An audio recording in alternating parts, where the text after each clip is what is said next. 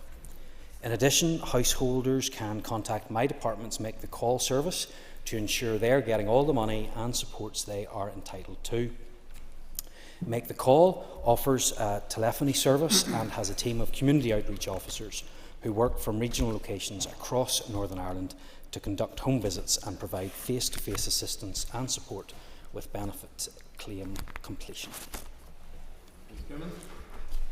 I thank the Minister for his answer, although I think it's very disappointing given that the scheme he refers to is 17 years old now and we're dealing with much higher costs, particularly a number of families in my constituency are still out of their homes as a result of the flooding and their inability to get flood cover in their house insurance. So I would ask the Minister if he would review his decision and agree to consider a dedicated financial support scheme like the Department for Economy are doing for businesses in phase 2 to enable people to get back on their feet. Well, sorry, I haven't made any decision, Mr. Speaker. I'm simply reiterating what support is available there for householders.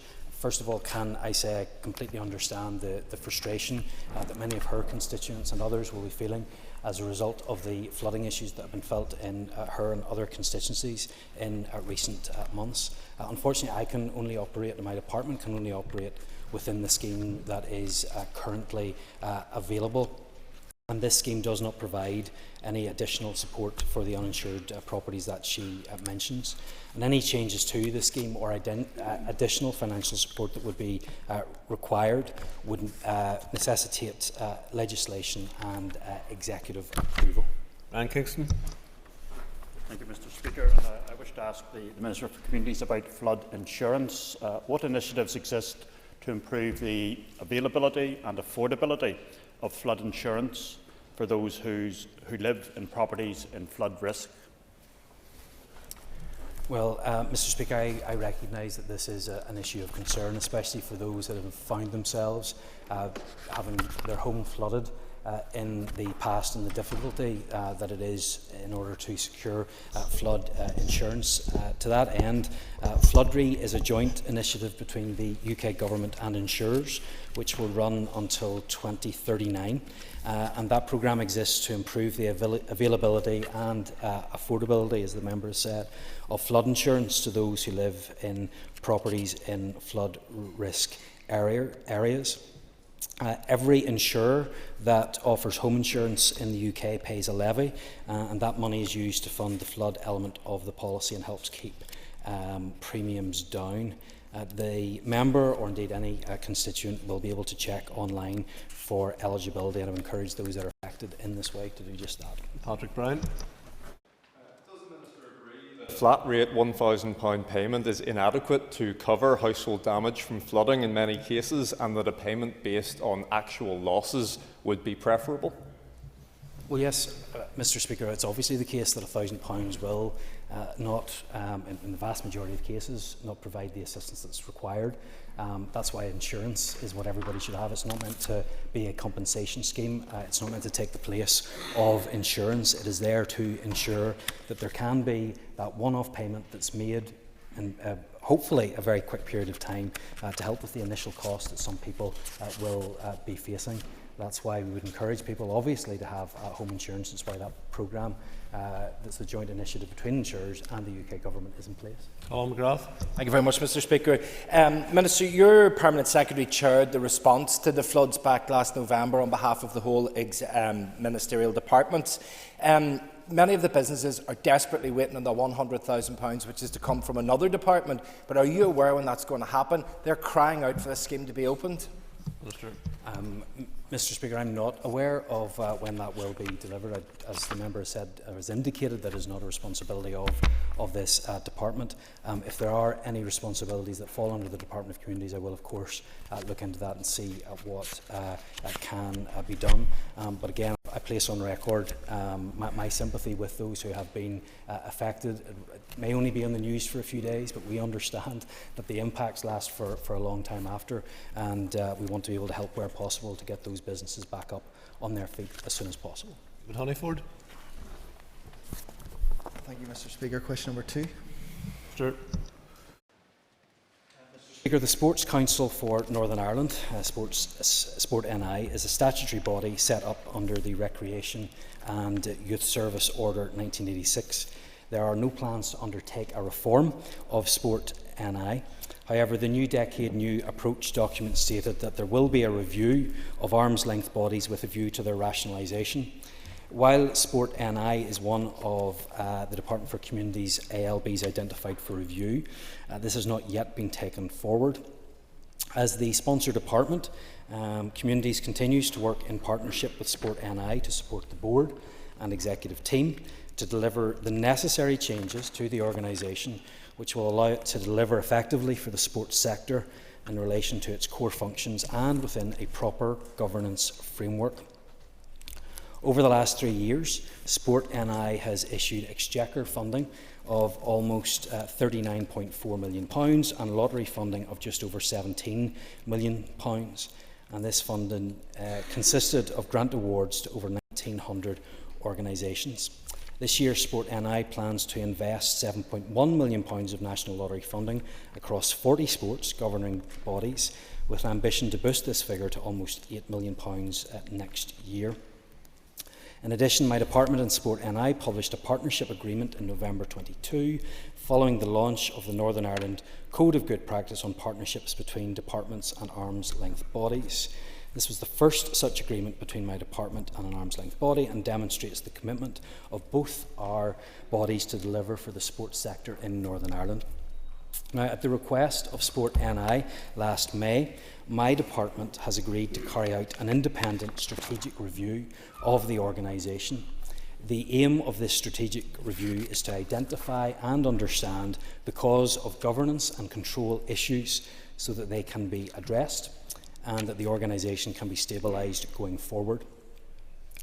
My department has engaged an independent strategic partner to carry out this review, and the draft report of findings is expected before the end of the financial year.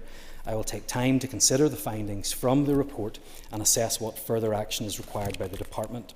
In any event, the findings of this strategic review will assist Sport NI to identify and address a number of governance concerns and will also help inform the department of the approach required for any future review work as set out in the New Decade New Approach agreement. Minister, you might remind your officials that the 2 minutes is a limit, not a target. David Honeyford. Thank you, Mr Speaker, and thank you, Minister, for his answer. And it's the first opportunity I've had to wish him well in his new role. This morning there was an announcement, and we've heard of the £50 million commitment from the Irish Government for Casement Park, which I really welcome. And I look forward to future announcements for the UK Government and finally seeing Casement Park built. But can I ask the Minister, has he had any engagement with either the UK Government or the Shared Island Unit in the Taoiseach's office, specifically around increasing the funding also for the sub-regional football stadia and grassroots sport in general? Minister. Well, first of all, Mr Speaker, I will endeavour to keep to the 2 minutes, because I'm sure when you were Minister you would never have dared go over that limit, and I will endeavour to do the same. And I thank the member for his warm words of welcome. I do have a meeting in the diary very soon to meet with the UK Sports Minister as set out in the Government's command paper. I look forward to that meeting, to discussing some of the issues raised, because we're all in this chamber aware of really the underfunding of sports facilities right across Northern Ireland, right across all sports.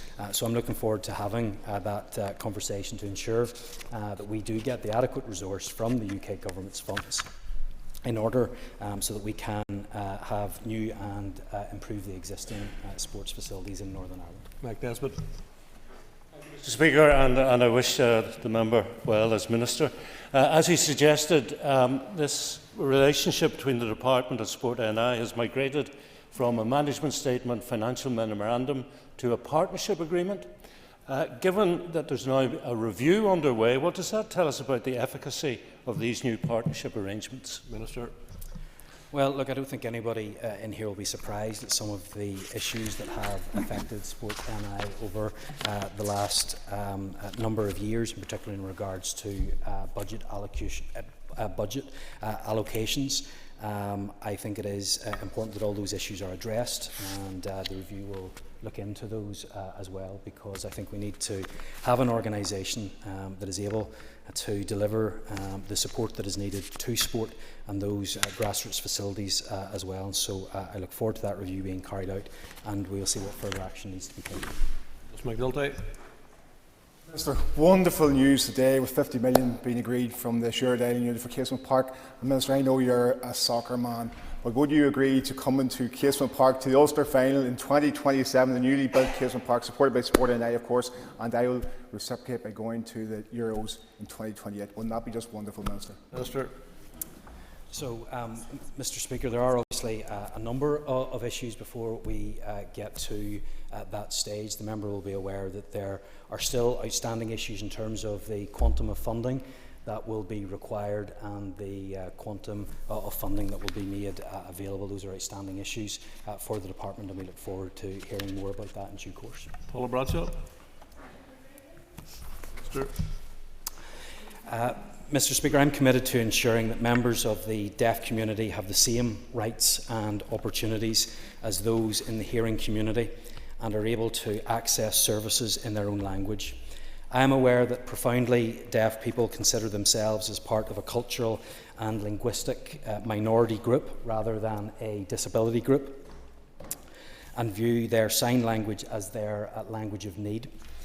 Sign language users, like many other minority language users, cannot necessarily read or understand information on government websites or printed leaflets and various types of literature. One of the most pressing issues to be addressed to ensure accessibility and fuller social integration for the deaf community in Northern Ireland, therefore, is to increase supply of professionally trained and appropriately accredited interpreters. To address the current need for more British Sign Language and Irish Sign Language interpreters, my department is funding Foyle Deaf Association, a deaf-led sign language teaching centre in Londonderry, to provide an interpreter training programme to boost capacity. My officials are also exploring options with the Centre for Translation and Interpreting at Queen's University to provide an academic route to qualification as an interpreter to further increase capacity and expertise and to future-proof a sustainable supply of interpreters. In terms specifically of the legislation, my officials have been engaging with key stakeholders, which include the deaf community and their representatives, to develop the policy to inform the drafting of clauses for legislation. As a result of that consultation, I am pleased to confirm today that I intend to seek executive approval to introduce a sign language bill to the Assembly at the earliest opportunity. I also intend to seek the resources to put in place the infrastructure necessary to deliver on the intent of the legislation. Ms. Bradshaw. Minister, and I would wish you well in your new role. Minister, you'll be aware that they were promised this Act in 2003. 21 years that community have been waiting for this, and I would urge you to bring this forward as a high priority within your departmental priorities. Thank you. I'm grateful to the member, and I share her frustration at the lack of time that has taken to progress this in the last number of years. We have seen obviously the sign language legislation introduced in the rest of the UK. There's also provision in the Republic of Ireland as well. I believe that this legislation could have a significant, positive and hugely beneficial impact on the deaf community in Northern Ireland. And I look forward to being able to deliver this for those right across Northern Ireland who will benefit, and it certainly is one of my priorities for my time in office. Colin Gildernew. And take the opportunity to welcome the Minister to his role, and I look forward to working with you as Chair of Communities. And Minister, would you agree that deaf people have experienced generations of inequality and social exclusion as a result of underinvestment in these sources? And will you commit, and I know you've mentioned there, that the bill that you're laying will include both Irish Sign Language and British Sign Language? Sir. Yes, I completely agree with the member that this has affected many people, affected their educational attainment and their economic prospects as well. And I think there are steps that we can take to ensure that we can make that provision and improve those outcomes for people in particular. Northern Ireland, I suppose, is unique in having both users of British Sign Language and Irish Sign Language, and that's broken down roughly 3,500 British Sign Language users and 1,500 Irish Sign Language users. Those are separate languages, of course. Those are not just visual representations of English and Irish. And so, yes, there will be provision made for both in this piece of legislation. Guy Middleton. Thanks, Mr. Speaker, and can I thank the Minister for his announcement today and obviously for his investment in FOIL as well. Minister, will lessons be learned from other parts of the UK in terms of their legislation to ensure that the legislation that we have implemented here will be effective and that we can learn the lessons, of course, from other areas? Yes, absolutely. I suppose one benefit, if we can call it that, of being a little bit behind other jurisdictions is that we can learn lessons from their experiences before. So we can look at what has worked and what additional work is still required. But what's really important for me is that we also listen to the deaf community here in Northern Ireland and their concerns as well. And that's what I intend to do as part of an extensive consultation process. Robbie Butler. I welcome the Minister's announcement today, and also I'd just like to give the Minister the opportunity to commit to achieving this in this mandate, and also would the Minister be minded to incorporate the UNCRPD in regard to the ambitions with the legislation? Minister. To come back on the second point of his question, but yes, my sense certainly around this chamber is that we have support from all parties, and that should make it easier to get the legislation through, and I look forward to support right across the chamber. Trevor Clark. Question number 4. Mr. Speaker, implementation of 18 of the 20 proposals to change the housing selection scheme is ongoing. It is being carried out on a 4-phase approach by the Housing Executive with support and oversight from officials within my department. The aim of the proposals is to make the allocations process fairer, more transparent, and ultimately to enable it to work better for people in need. Stage 1 was implemented on the 31st of January 2023. Stage 2, containing the next 5 proposals, is almost complete. I will provide an update on this stage in due course. Mr. Clark. Can I thank the Minister for his answer? Will the Minister agree with me that in many instances, while people are intimidated from their homes, in many instances this has been abused in terms of making people's allocation of points more favourable? And in terms of each of those phases, has any consideration been done in terms of the intimidation points to review how those have been allocated? Minister.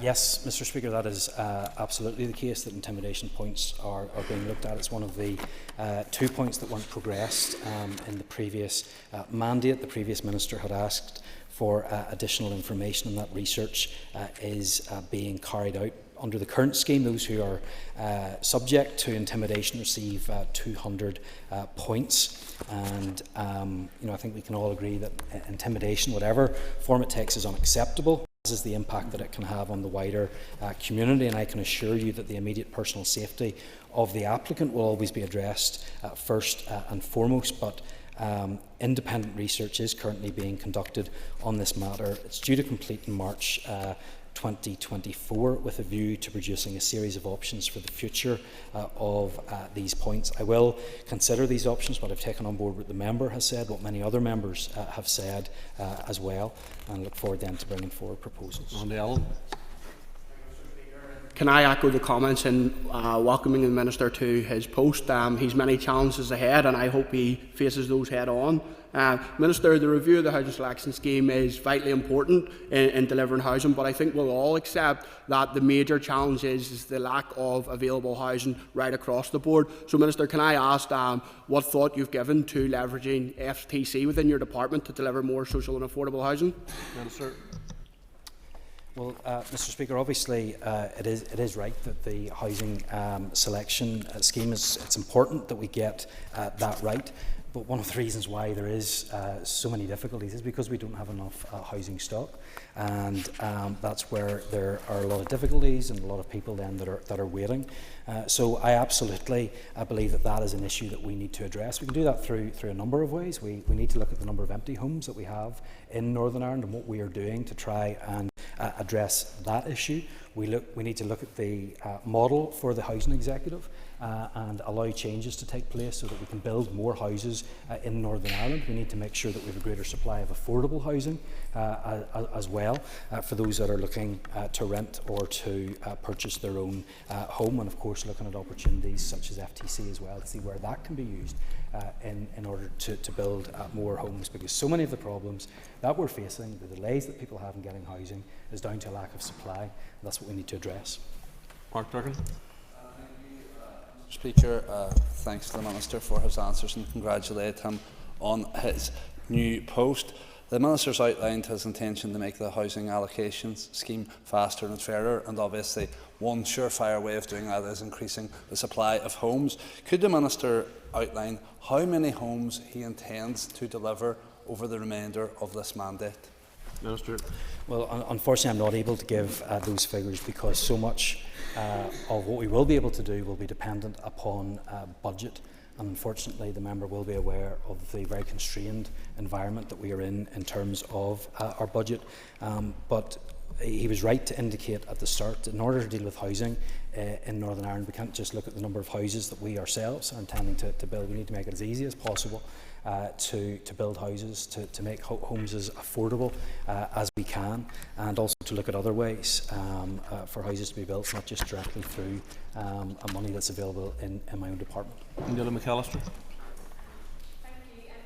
Response so far, and I also wish to wish you good luck in your new role. The Minister will be aware that tackling violence against women and girls requires all departments in the Executive to work together, and until the housing allocation scheme is fully implemented, in the meantime, could the Minister commit that one way to do that was to include domestic violence as a form of intimidation in receiving intimidation points? Minister. Yes, and as I said to the other members, under the current scheme, those who are subject to intimidation receive 200 points, and the intimidation category is very specific and does not include domestic abuse. Under the current scheme, someone who leaves their home as a result of domestic abuse can be allocated points for homelessness and primary social needs points, or violence or the threat of violence. Now, independent research is being carried out and it is due to be completed, and this will help inform the next stage of the works. But I have a huge degree of sympathy with what the member is saying, and I will be looking into this issue. Doug Beattie. Thank you, Mr. Speaker. Question 5, please.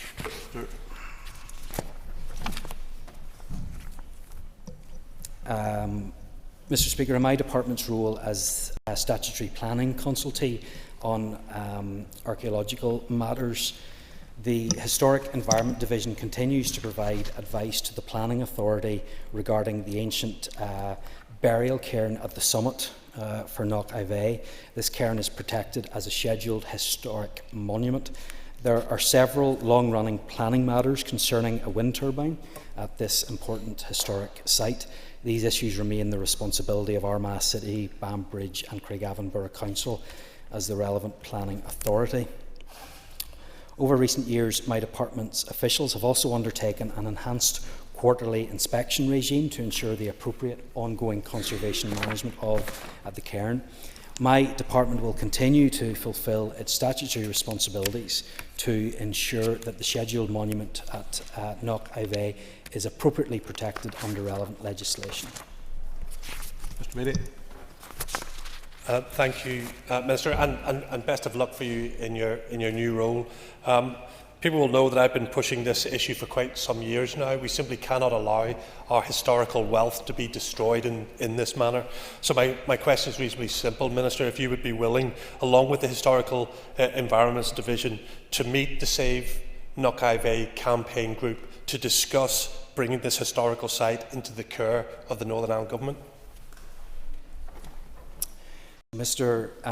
Speaker, first of all, I understand the frustration that many in that area feel as to the process over the last number of years. The Department for the Environment is responsible for the planning application that was passed. Historical Environment Division weren't consulted. If they had, they would have had something to say about that. Planning Authority responsibility has now transferred to Armagh City, Bambridge and Craigavon Borough Council, and we're left in a position that is not good for anybody. The current problem that we are facing, I don't believe would have made any difference had the monument already been placed under state care. I think that the response that the Department for Communities under the Historical Environment Division wouldn't have been any different. However, my department remains committed to providing any help and advice that it can in relation to this issue, and if a meeting with either me or my officials would be helpful to discuss what help or advice we can provide, I would of course be happy to do that. Owen Tennyson. Mr. Speaker, and I congratulate the Minister on his new position. The Minister has outlined that Armagh, Bambridge and Craigavon Borough Council is the relevant planning authority, but would the Minister agree that, given that the original decision predated the Planning Act, that it is wrong that the burden of this decision is now falling financially solely on ratepayers in that borough? Minister. Yeah, I understand the difficulties for the council concerned whenever it now has to take responsibility for a decision that it did not make, but the member will understand it's not an issue for the department, for communities directly, but like I have said, I am willing for HED to get involved in any way it can to provide any help and advice as is necessary, and you may want to address some of those issues to the Department for Infrastructure. Claire Sugden. Number 6.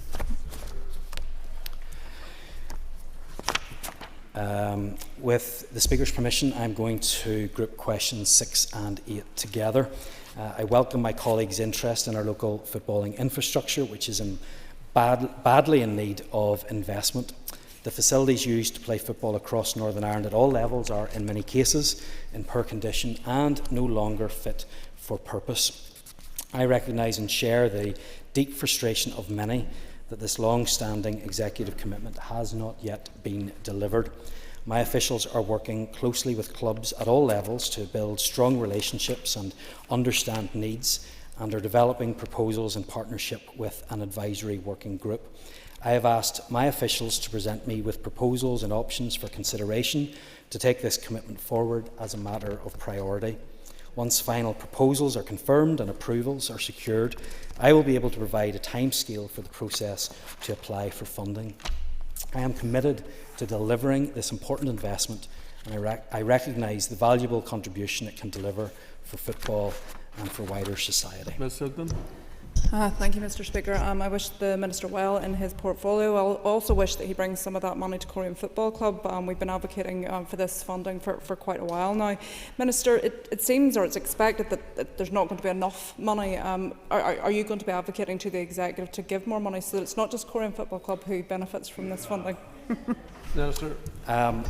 I know that Korean Football Club is looking for funding, as are many other clubs, both at Premiership, Championship and grassroots level, and I will absolutely be going back to the Executive looking for more resource. Mr. Buckley, 1 minute. Thank you, Mr. Speaker. And the Minister will be aware that Portadown Football Club have been preparing for the redevelopment of Shamrock Park for many years, and I was delighted to see it shortlisted by his department to advance its business case. So can the Minister provide clarity on how his department will be ensuring these clubs who are spade ready are prioritised in funding going forward? Minister. Well, I'm delighted that funding was able to be made available so those business cases could be taken forward, and that a number of clubs will be in the position of being well advanced ahead of me giving final consideration to the different options that are going to be coming my way very shortly. But we look forward to analysing all of those cases as they come in. But it is very important that we look at the level of need and the business cases and everything else to make sure everything that is necessary is in place. That concludes listed questions. Now move to topical questions. Mr. Stewart had to withdraw because he feels unwell, so we move on to number 1, Daniel McCrossan. Thank you, Mr. Speaker. Minister, today is a positive day. €50 million has been pledged by the Irish Government, a solid commitment to the delivery of Casement Park. And sorry, Minister, if maybe it's just not you're having a good day, but you don't seem overly happy or positive about that decision. So, in your response to me in a second, give some energy to this, because Ulster Gaels are very excited about today. This is a good day for football fans, for sport across ANI. Would you agree? Get the question, Thanks very much. Well, Mr. Speaker, as I said to the member's the member's former colleague,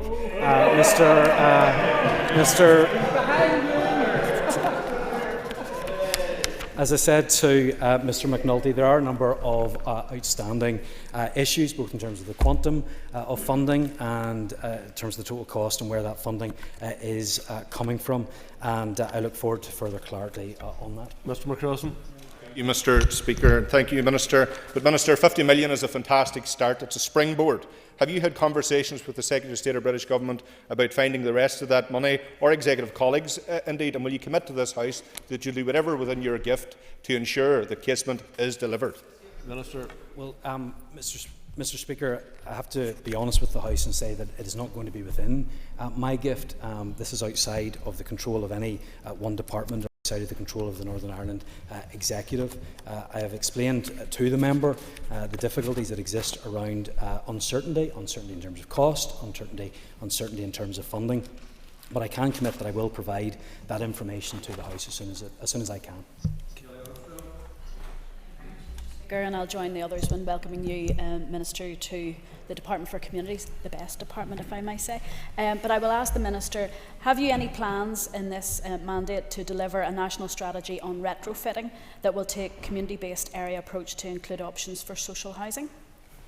Minister. Well, Mr. Speaker, as I have indicated in my previous answers, I believe that we do need to see improvement in terms of our housing, not just in the number of houses that we have in Northern Ireland, but the quality of some of our housing as well. And we see that, I don't think a single MLA in here who's in touch with their constituency doesn't get complaints and concerns, justified complaints and concerns from their constituents.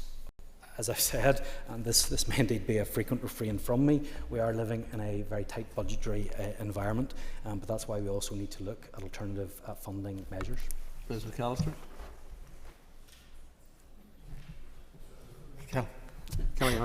Thank you, Mr. Speaker. I thank the Minister for his answer, and I really look forward to that. Recently I met with Bayview Contracts, a fantastic company in Newry who have been delivering retrofitting in the south of Ireland. Actually, what's interesting for me is when you talk about external funding, one of the routes to that external funding is making a decision on whether we go for BEAR rating, the building regulation rating, or the EPC rating. Has the Minister had any chance in a short tenure with communities to have a think about that? Minister. Short answer is no, but I'm certainly happy to find out more. Neil McAllister.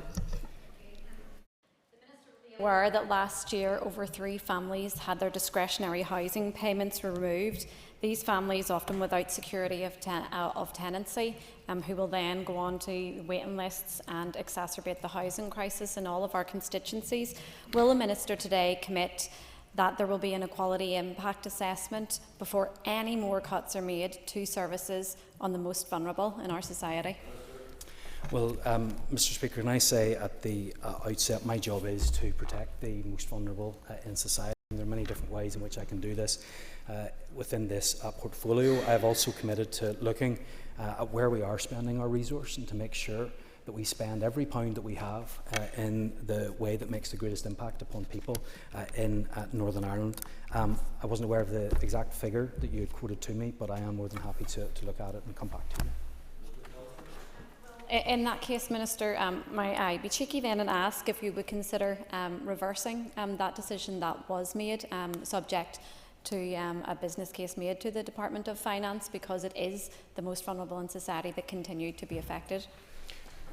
Mr. Speaker, I will of course look at that, and if the member would like to meet with me, I'd be happy to offer a meeting to discuss. Keith Buchanan. Thank you, Minister. The Arts Council back in October had a scheme for bands instruments. I understand the demand was very, very high. Can you provide me with an update on this funding stream, please? Yes, I can, Mr. Speaker, because Cheryl Brownlee has already been asking me this question, so I can confirm to him that there were a total of 475 applications to the Arts Council of Northern Ireland's 23-24 musical instruments programme. A total of 296 of these applications met the eligibility conditions of the programme, and of these, 43 were successful. Mr. Buchanan. Thank you for that answer, Minister. Based on the numbers you've just provided, can you provide assurance to those that were unsuccessful based on the high demand, due to the limited budget, that this budget will be looked at accordingly, and the process for getting this funding? It's one of the most difficult processes out there for any funding stream. Well, to make a couple of points, Mr. Speaker. First of all, it was clearly oversubscribed, massively oversubscribed. So I think that does necessitate us to look at it again and see if we are able to provide more funding. And I think it would be a fantastic programme to allocate more funding to. I also note what the member said in terms of how complicated this application process was. Often these are volunteers that are filling out these forms. They have huge pressures on their own time. They're maybe not used to filling in applications like this. Many of them maybe filled them in for the first time. I know I helped many people fill the forms in. Other MLAs will have done the same. So I do think it is important that whenever people are applying for funding, we make it as straightforward and as simple as possible. And if the member has concerns, I would encourage him to send those to me, and I will certainly look at how we can make application processes in the future as simple as they can be, not just for the arts councils, but for the other bodies under the remit of this department. Mr. Stewart's withdrawn. Mr. Cullinan is not in her place. Paul first. Housing is very important, Minister. Can you outline your priorities with regards to housing during your term in office, and how it will impact positively in my constituency of North Antrim? Yes, absolutely. And first of all, I would say that housing is a priority. I don't think anyone can come into this department and say that it's not. But as I have outlined, there are a number of things that I think that we can do to improve housing in Northern Ireland. But I would, of course, first say this. This is a hugely important impact upon the lives of people. If someone has a warm home to live in, it gives them huge advantages moving forward, a safe place to live. Too many children are growing up without the security of a home. Far too many people are in temporary accommodation, being moved from place to place every few weeks or every few months. Too many people are having to move away from where they're living as well. So, as I've outlined already, I want to make sure that we are looking at those empty homes in Northern Ireland. Scotland and Wales have actually taken initiatives to ensure that they can tackle those high number of empty homes that existed there, and some with considerable success. What we also need to do is look at the funding model for the housing executive, and importantly, and this will require a cross-departmental approach, but look at planning, look at where we build our houses, how we build our houses, making sure that we have the infrastructure in place so that we can make housing as affordable as possible, and allow people to get on the housing ladder. Those are some of the things that I hope to tackle during my time in office. I think the Minister for his answer. He'll know and he'll live through the issues around the contracts with the housing executive over the last summer. Minister, can you assure this House that you'll do everything in your power to try and resolve those so that when contracts ends and new contracts are renewed, that there's not this massive gap which impacts on not only the maintenance of houses but housing allocation? Minister. Yes, I absolutely can, Mr. Speaker. Down Dodds. Thank you, Mr. Speaker. Minister, many churches in my Upper Bann constituency provide not just spiritual support but practical support to their communities. The House of Good report commissioned by the National Churches Trust indicated that for every £10 spent, there was a return of £37.50. And you will be aware, Minister, of the difficulty there is in having faith-based organisations funded. Have you any plans to address this issue, and how quickly can we do it? Minister. I'm grateful to the member for her question. I absolutely agree with what she has said in terms of the impact that church and faith-based organisations can have right across Northern Ireland. In fact, I'm sure we all see it in our own constituencies, whatever background you come from, whatever faith or none that you might have, we can see the impact that has, especially among children and young people in particular. I have been approached by a number of people in recent years saying how difficult it is for some faith-based groups to get funding. And quite simply, I don't believe that anyone should be discriminated against on the basis of their faith or religion. Ms Dodds. Thank you, Minister. I indeed look forward to working with you to realise how we can actually address this issue, because I do think of, for example, Emmanuel Church in Lurgan, the counselling services, etc. they provide, and they're very, very important, and would invite you to come down and discuss the matter with them. Mr. Speaker, I would be delighted to join the member in her constituency and engage with those faith-based organisations, and I hope by doing so I can highlight some of the work that they have done, often those unsung heroes that contribute hugely to people's lives right across Northern Ireland. To the comments made in wishing the Minister good luck in his new post.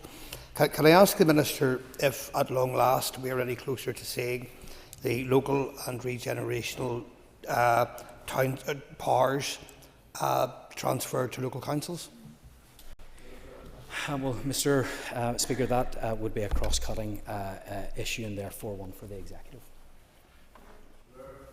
Thank you, Mr. Speaker. Well then, Mr. Speaker, on something more specific, if I could ask that 10 years after the formation of the so-called super councils being created, are there any plans to review the structures and mechanisms around those councils which may, for example, be blocking the bringing forward of local development plans this far down the line? Mr. Speaker, you'll hopefully forgive me in not being just over exactly what the member's raising in relation to that. I know that there are a number of issues waiting for me in terms of the local government group within my department, and a few different issues which I will be taking on, but in relation to local development plans, that's something I'm going to have to come back to in writing. And welcome the Minister and wish him well in his role. The Minister knows how important the rate support grant has been to local councils, particularly in the least well-off area. Can I ask him if he plans to reinstate it? Yes, Mr. Speaker, the rate support grant is a statutory discretionary in amount but is not ring-fenced, and if any further funding becomes available for the current financial year, I will consider the funding for councils in the context of my department's overall budget priorities. The budget for 24-25, as you'll be aware, hasn't been agreed yet by the Executive, and therefore I'm unable at this stage to confirm any funding for councils for the next financial year. Thank you, Minister. Can I ask you if you would place in a business case on record for that? Mr. Speaker, this is discretionary in amount, and all of the decisions around the rate support grant will be entirely dependent upon the budget allocations that are provided to me and the decisions that come from them. Questions. I commend you, Minister. You got through all of the topical questions, so you're to be congratulated for that. If members would just take their ease, there's an urgent oral question, and there's a change at the top table.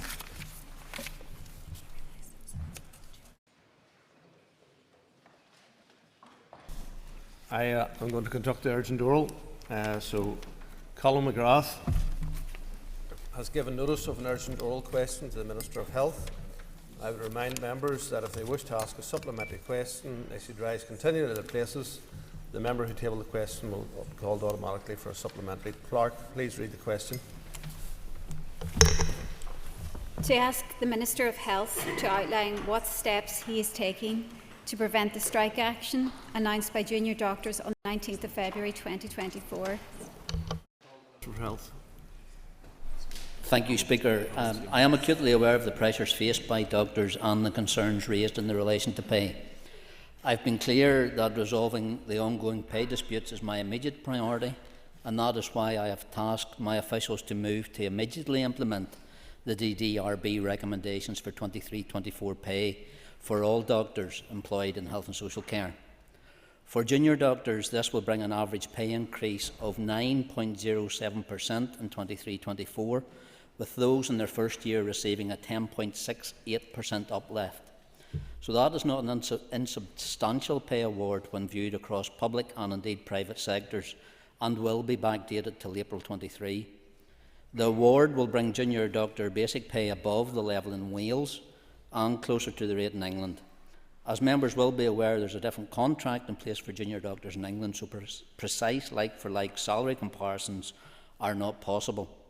Basic pay, however, is not the whole picture when estimating take-home pay for junior doctors, because all junior doctors receive further allowances ranging from an additional 20 to 100% of basic pay depending on their rota. My department has also engaged with the BMA to discuss the way forward on outstanding issues. That includes a commitment to further engagement on pay, and this will of course be better informed where there is greater clarity with respect to the outcome of the current industrial action being taken by doctors in England. However, my department is committed to ongoing engagement. Extra funding has been secured for public sector pay for this year alone. The agreement on the allocation of £550.6 million to my department for pay awards and other pressures allows my department to continue to move forward in its negotiations with unions, and we remain hopeful that a satisfactory solution for all parties can be reached. It must be recognised that this funding will have to be shared across all different sections of the workforce. The reality is that implementing the recommendations of the independent pay review bodies of mirroring the 23-24 pay settlements in England is at the very limit of what can be afforded at this point. As members, we should also be very mindful, Speaker, of the significant disruption that further industrial action will have on a wide range of our core health and social care services, not least on elective activity. The debate this morning illustrated clearly the need to ensure no opportunity for capacity is wasted, and that is why I would again appeal to BMA to recognise the financial limitations in which all departments are operating within, and to acknowledge that further action at this time, before a final outcome on pay has even been reached, would be highly damaging. Thank you, Mr. Speaker. Mr. Speaker, 97% of junior doctors balloted voted for the strike action. They have suffered 16 years of pay erosion, which has resulted in 30% loss of pay. Junior doctors just this week in Scotland were awarded 12% pay rise. Is the Minister assured that the Department of Finance has given him the correct amount of money to be able to bring a resolution to this issue for both this year and going forward into the future? And I thank the member for a supplementary. I'll deal with the last point first. I don't have any allocation in regards for next year, never mind honouring the pay commitments that I'm making this year. Of the 660 odd million that was given out by the Finance Minister this year, I did receive 550.6 million for those pay awards and other pressures that does allow my department to move forward. Thank you, Mr. Speaker. Minister, only a matter of weeks ago, your party colleagues stood on picket lines supporting fair pay for striking health workers. Will we have the absurdity of your party colleagues joining junior doctors on the picket lines on March 6th and March 7th, where your department implements the real terms pay cut, or has your party abandoned fair pay for health workers now in government? I appreciate the political points that the member tries to score in this regard. I can assure him of my commitment to all our health and social care workers. That's why I've moved to implement DDRB, moving the junior doctors to where they are now, but also continuing to engage with all my AFC, Agenda for Change, unions as well, to make sure that I can get a proper recompense to them, as supported by executive colleagues. Minister, we continue to lose junior doctors to other jurisdictions who can offer better pay rates, but in addition to the pay issue, can the Minister advise what steps he has taken to address the significant burnout that many junior doctors are experiencing on a daily basis if we want to try and retain the staff that we currently have? And the member does raise a valid point, and that is why I would be keen to continue that engagement with BMA across their central committee and across all their all other disciplines as well, to make sure that we as a health service recognise the pressures that they're currently under, not just in regards to the financial situation that we're currently in, but also in that workload pressure as well, because we do recognise of how much we actually ask of our workforce and how much we depend on them. So it's how we engage on all aspects of those negotiations, and that's why I'm continue that engagement with BMA.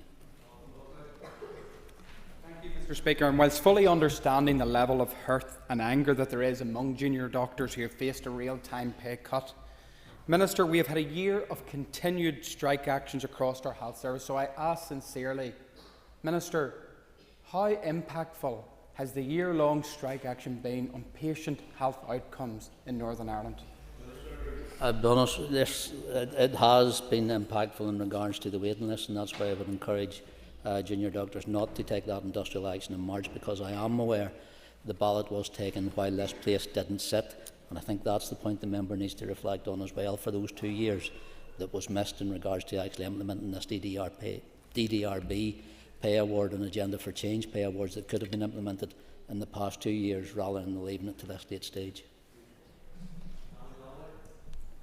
Mr. Speaker, Minister, I'm very much aware of the vital role that junior doctors play within the health service. Pay decline has been a long-standing issue, but it's not the only issue that affects them, and it's not the only one that informs their industrial dispute. Since the announcement yesterday, has there been contact with the BMA in order to have ongoing negotiations in order to resolve this? A strike would have a huge effect on the delivery of care right across the system and would be felt for quite a long time afterwards.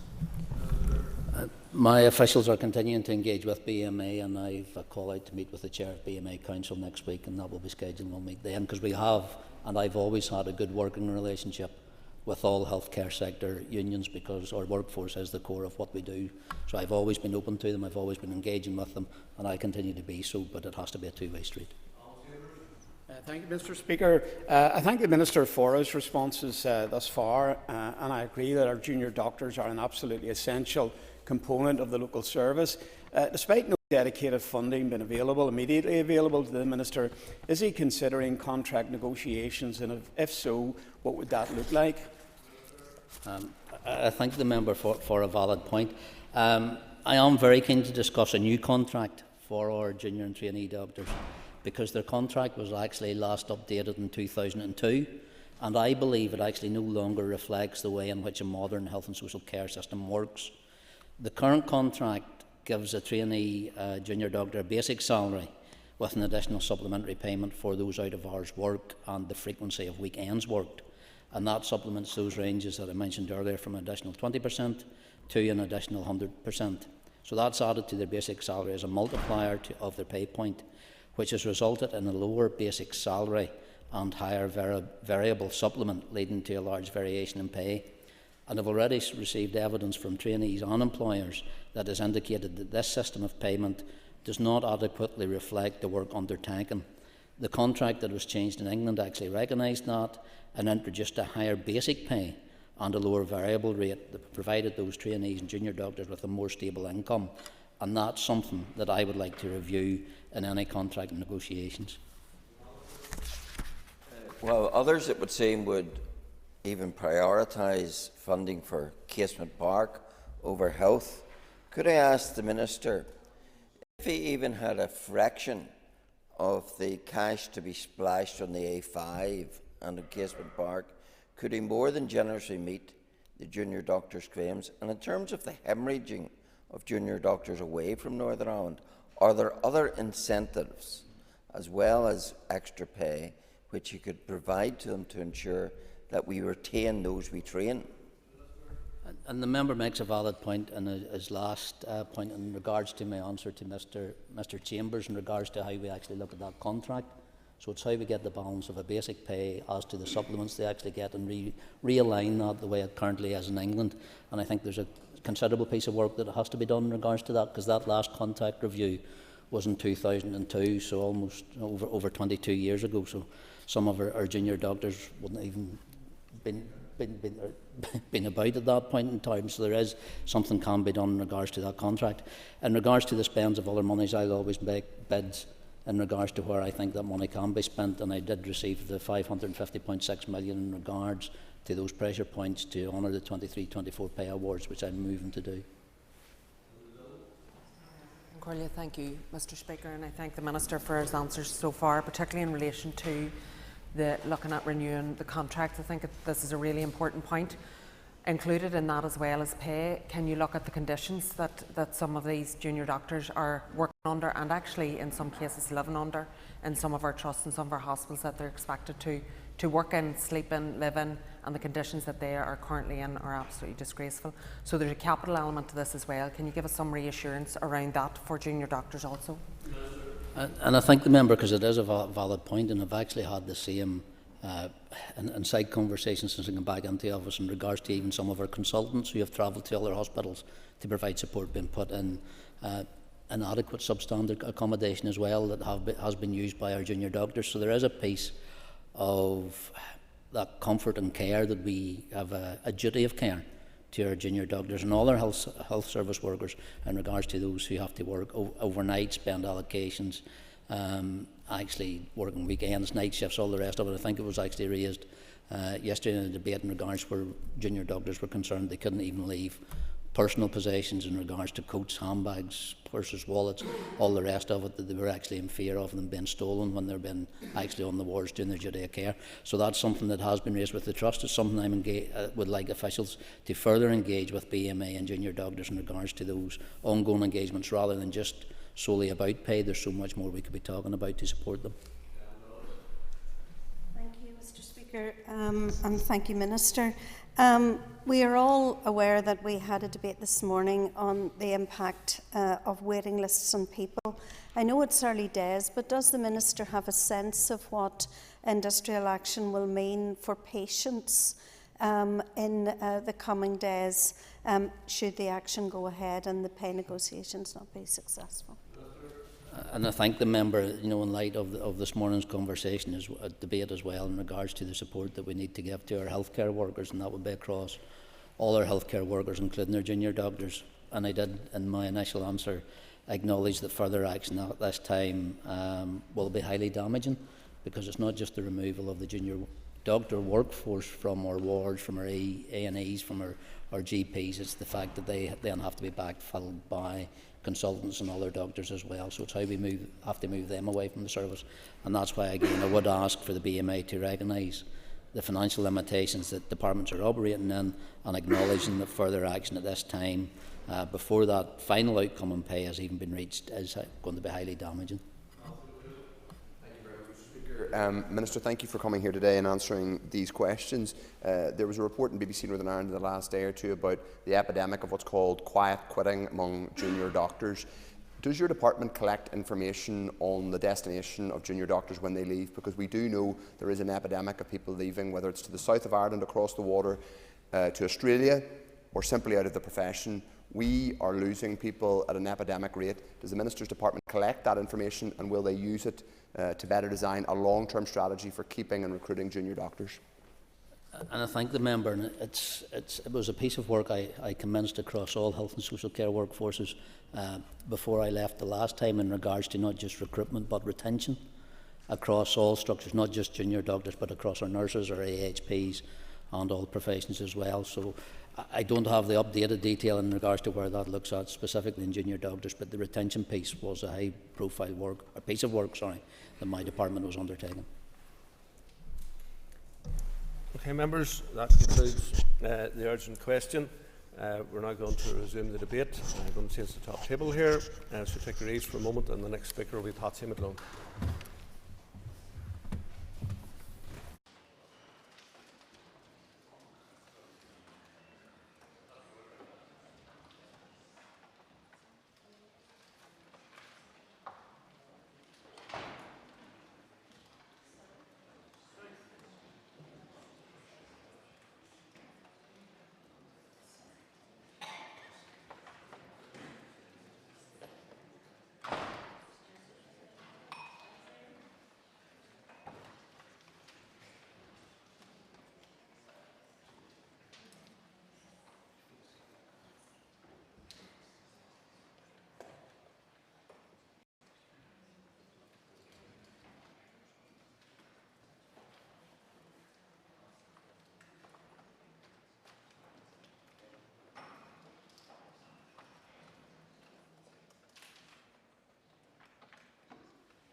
Okay, members, we resume the debate on the motion on speech and language therapists, and I call Patsy McGlone.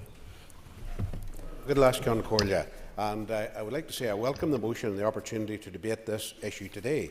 The SDLP believes that speech and language therapy is a cost-effective and a very important service which can transform lives and empower individuals.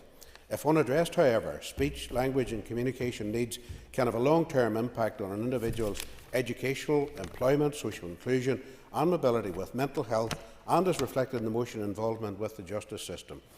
At least 30,000 people in the North live with long-term communication difficulties, and that figure is likely to continue to rise, unfortunately.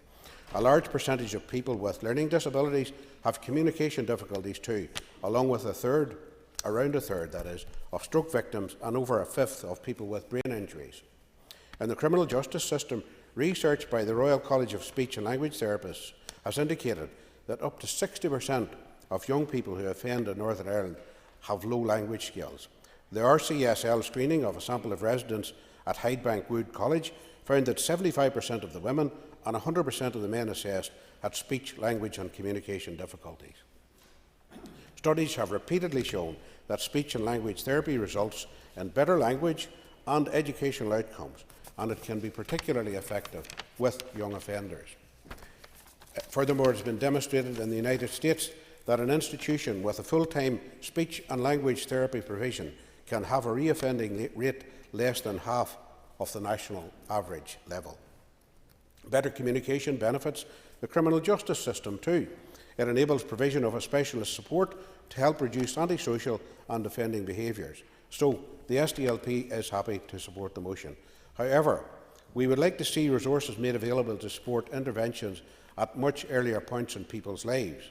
For a variety of reasons, and particularly in areas of deprivation, too many children are ill-prepared for learning by the time they reach school age. In the response to the recent independent review of education in Northern Ireland, the RCSL highlighted the need for the development of multidisciplinary teams, with classroom teachers supported by a range of other specialists in all schools, colleges and other educational institutions.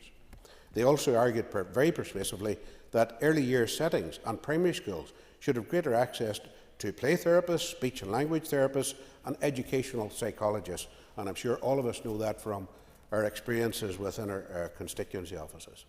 The Education Minister should restart the Healthy Happy Mind scheme, for example. But even in terms of the focus of the motion today, there will need to be more investment in the speech and language therapy workforce. The Department of Health Workforce Review Report on Speech and Language Therapy in 2019 recommended that the number of commissioned undergraduate SLT places at the University of Ulster needed to be increased on a phased basis to 40 places by 2024. This was after a decrease in numbers from 32 places in 2009 to 23 places in 2018. Last year, that figure had risen at the Ulster University to 38 places available, just short of the target. The number of applicants' places has more than doubled at the same time, from 261 people applying in 2019 to 543 last year, and the current number of applicants for 2024 is 643. The demand and the need, obviously, is there for places, and obviously the Department of Health has more than a significant role to play in this, clearly with justice in collaboration for where it affects the justice system. We need to be producing more qualified speech and language therapists, not just to meet the increasing demand in the sectors already provided for, but also to expand that provision into other sectors, like the motion indicates, where it can have a real and beneficial impact on people's lives. Agus Sinead Alaskon Corlia. Thank you. And thank you. I call Arlea Flynn. Miagat Alaskan Corlia, and I'm pleased to rise today and speak in support of the motion that's been brought forward, calling for the enhanced supports and training within our justice system to help support people with speech, language and communication difficulties. And I'm also glad to see that the speech and language therapists are commended within the motion for the great work that they're doing across the prisons in supporting adults with these difficulties. And despite the prevalence of these vulnerabilities, I know a couple of people have mentioned that within the prisons it's that figure of around, or over, 60%, within the prison population. But despite that statistic and the growing numbers of people that are coming forward with complex mental and physical health needs, prison staff are only receiving limited training on these vulnerabilities, including the speech and language communication needs. So unless those needs are identified and properly supported, they will act as a barrier to people receiving the appropriate referrals, assessments and treatment programmes. Speech and language therapists working across the prison estate can help support identify these needs.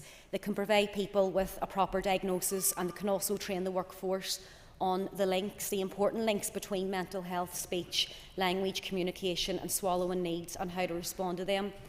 And fully endorse calls from previous reports that's been carried out into these issues to support prevention and the early identification of mental health problems, where the whole prison workforce is trained in understanding the links between speech, language, communication and mental health. Mental health difficulties alone can create communication problems for people. And even if someone has no existing speech, language or communication difficulty, if they have a chronic or acute mental health episode, this can impair their communication with other people. Specific mental health conditions can also have communication and swallowing difficulties associated with them, including depression, schizophrenia, dementia, and psychosis.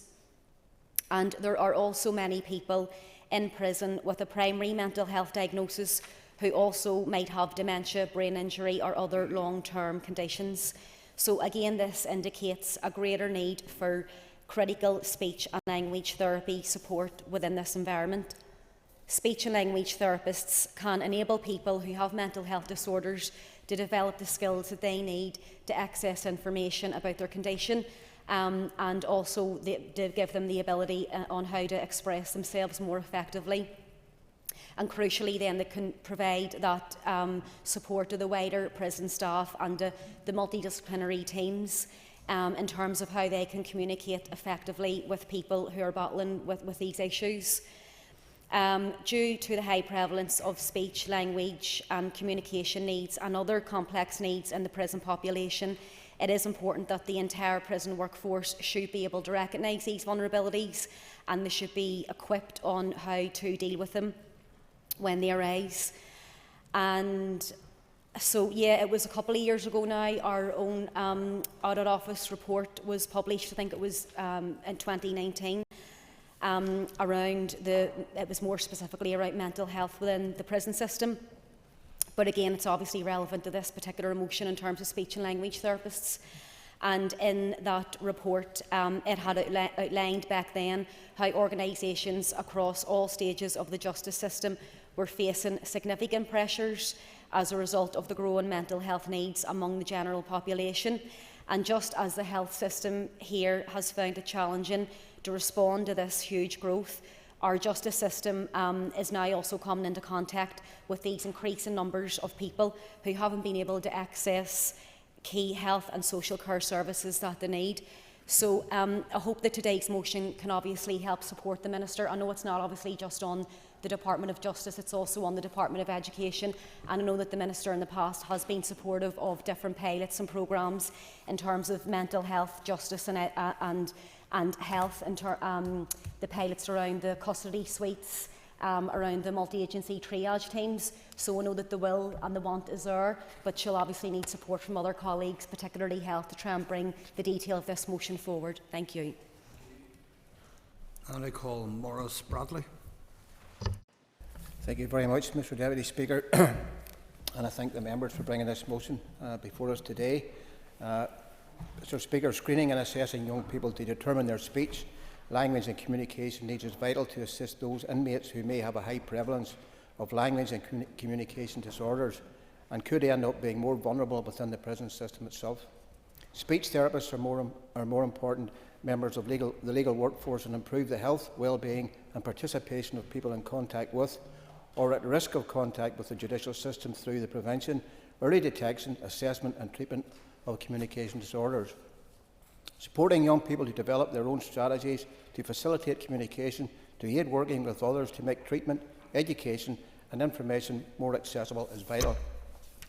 Training in the workforce could help identify who may need support with speech, language and communication and understand how this might impact upon them. Difficulty in language development has been associated with the higher risk of getting involved in criminal activities. A high percentage of young people who have committed infractions have some kind of language or communication difficulty. In general, the prison population is growing along with its health and communication needs. The impact of any communication disorder that affects an individual's ability to understand, detect or apply language and speech effectively can lead to a variety of conflicts. We would be supportive of a training needs analysis or audit among not just prison staff but the wider justice workforce in Northern Ireland. Prison officers and staff are often unaware how to best engage and support a person with complex needs. That needs to change. We recognise support calls for earlier interventions and SLCN screening in youth justice settings in particular. However, it is also important to note that gaps in identification remain across all age groups. We also need to challenge any perception that addressing these challenges is solely in the gift of health professionals, but also education as well as justice. Yes, SLTs will have a role to play. The member opposite alluded to the value of having trained speech and language therapists, the high number of applicants and the small number of university places available. Greater use of university places would be an advantage, and I would agree the University of Ulster would be ideally placed at Magee, but also at Coleraine and Belfast. However, we also need to build capacity among all stakeholders who interact with young people and adults with SLCNs. We need to support these people through their journey through the judicial system. Any sense of asylum mentality must be removed. I would ask, is there merit in evaluating the potential for national accreditation in some areas? In supporting the motion, I would add it is vital that we support a whole system approach to tackling SLCNs. In many ways, this motion is talking about addressing the symptom rather than the cause. We need to ensure fewer of our young people enter the criminal justice systems with unmet communication and language needs. That includes tackling many socio-economic drivers. It means tackling deprivation, poverty, educational underachievement and adverse childhood experiences. Mr. Deputy Speaker, I support the motion. Thank you. I call Nuala McAllister. Thank you, Deputy Speaker, and thank you to the members for bringing the motion here today. A lot has been said, in particularly with regards to those members or those people who are part of the criminal justice system, but I would like to focus a lot of my attention today on society as a whole, because we all know that people do not enter the criminal justice system and suddenly develop a speech and language communication need. If they have entered the criminal justice system, particularly as a youth offender, then society has already failed them. I just want to talk about a number of points that we could actually focus on here today, but in our role also for the entirety of the executive. Tackling poverty is one step. Ensuring that those who are most vulnerable in society are assisted in the best way possible. We all know about the advantages of Sure Start and the schemes in which they run in our own communities. However, we need to see the expansion of those Sure Start facilities, because not all communities who are in dire need are actually able to avail of all the services within Sure Start. The reason why I highlight this is because not only are Sure Start having not only does Sure Start bring much community needs, but they also have those professional backgrounds such as health visitors and those who have previously been midwives. I point this out because it is often health visitors and midwives who help families and help them to assess the needs of their own child and based on the individual, because we cannot take a whole approach. We need to take that individual approach from a young early age, and at those Sure Start services that can often point families to where the needs is best placed. We also need to look at other issues such as audiology waiting times. We know that a lot of people who have speech and language communication needs also have hearing difficulties. And if we are talking about 18 months for a child, and I must point that my child has been on audiology waiting list. I got a phone call last week and forgot when we first entered the list. It was whenever he was 3, he's now 5. But if we have children who have speech and language needs awaiting audiology appointments, then 18 months to 2 years is already failing them, especially in the first 1,000 days of their lives, when their minds are like little sponges and they're learning to actually communicate properly. Our ADHD diagnosis waiting times are drastically long, and instead the burdens are placed upon our schools to deal with children who have complex needs and parents and families who aren't able to understand what it is can help their child best. We also can't underestimate how valuable reading and listening skills are within our young people. We all know how important it is to read to our children every night before they go to bed. This isn't just because of a bond, this is because actually creating that communication needs, because again families can actually highlight when it is that parents or when it is that their children might need that additional support. It isn't just about one department. I've mentioned health, I've mentioned education. But of course the motion here today is relevant to the Justice Minister because it does speak about people who have entered the criminal justice system. I said before that once they've entered the criminal justice system, particularly as a youth offender, then society has already failed them. I have confidence in my I have confidence in my colleague, the Minister of Justice, Naomi Long, in developing the appropriate needs for all of the people within the criminal justice system. But in order to actually do that, we need to ensure that we actually adequately fund it properly. I don't doubt that coming forward into the next few months and years, we'll be able to see more training and developing needs for everyone within the criminal justice system so that they can reach their full potential. I remember when I studied law as an undergraduate at the University of Ulster, and there was, I don't know if any members have learnt it before, thank you, but there was a module on street law, which gave people the opportunity, particularly to go in to the criminal justice system for themselves to actually work with offenders in developing whatever needs and understanding that they had of the community. It was an absolutely amazing experience, and I do recommend that our undergraduates who are studying law, it's something that they can take on to understand the needs of people whenever they enter this system, that those people, particularly legal professions, who are representing them can actually communicate with them in a way in which they can understand. I thank the members again for bringing forward the motion today, but I just want to emphasise before I conclude, Deputy Speaker, that this isn't just about a justice approach, it's about education and health. And if people are already entering the criminal justice system, then society as a whole needs to look at the reasons as to why we have failed them. Thank you. Robbie Butler. Thank you, Mr Deputy Speaker. I wasn't minded to, I know my name's on the motion, I wasn't minded to speak on it because my leader and Mike Nesbitt, who's going to wind on it, I know are very passionate about this, but I've listened to the debate with great interest, and I want to thank everybody that has so far partaken in this, but I think it would be remiss of me, given my experience as a former prison officer, not to speak in this debate, and my interest in children and young people in particular. But I want to start off with an analogy for the purpose of this motion. That analogy is to separate putting fires out and stopping fires from starting.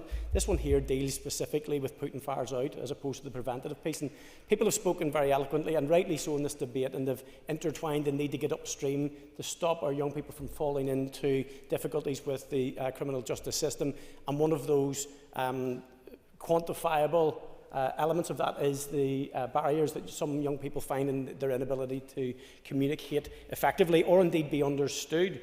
But what we're talking about today, Mr Speaker, is those who have unfortunately are known to the criminal justice system. That being the case, what I want to do is strip it into a number of areas of why this debate is so important today. And I'm going to start with staff of prisons, and I make no excuse for that as a former prison officer. I'm just going to paint this picture, and I'll do it every time for the people who work in our prisons. It's probably the most difficult job I ever did. And this is a difficult job. This is a job here that you know brings pressures every day, expectation and so on. But I just want you to picture this, what it's like to work in a prison. When you go into a prison, you're working in a quite combative, highly charged environment where there's lots of pressures on you, whether that's from the system that's demanding that you're there to protect and look after the people that are there, or those complex characters who are navigating a very difficult point in their life, but it's very difficult work to be a prison officer. That's compounded at times by the system that is there. And one of the biggest pressures on staff is staff numbers. And staff numbers have been reduced from, I was a prison officer in the late 1990s. And what that does, the impact of that then is on the failure to effectively rehabilitate inmates. Never give way. Absolutely. I agree with what the member says, having been in some of our prisons to look around them, but also the built form itself with the tiny corridors, the doors opening out, can all lead to massive problems for the staff. I thank the member for... has an extra minute. Thank you very much, and I appreciate that. I thank the member for his intervention, because the reality is, if you work there, it impacts on you too. It's obviously some of the prisons are old and archaic and not conducive. They're not therapeutic environments, and that's for the staff as well. That's why it's important that, particularly on committal, that the prison population, whether that is young offender or prisoner, is assessed across a gambit of conditions, speech and language being one of them. And it'll open so many doors. And I've got an example of where there was a failure, probably, I can't remember what year it started, but certainly in Highbank Wood, there was an initiative started by, I think it was Governor Tracy a number of years back, with regard to early identification of ADHD, then awareness for the young people, awareness for the staff, and support. And it was fantastic. It was a game changer. But unfortunately, probably through budgets and nobody's intention, the project was pulled. And it was having a measurable effect. And if we're serious about making the conditions for those people who find themselves there better, then we will do it on committal. We will do it at the earliest chance that we get when people come in and there is an opportunity. And it's not just speech and language, although that's the one we're talking about today.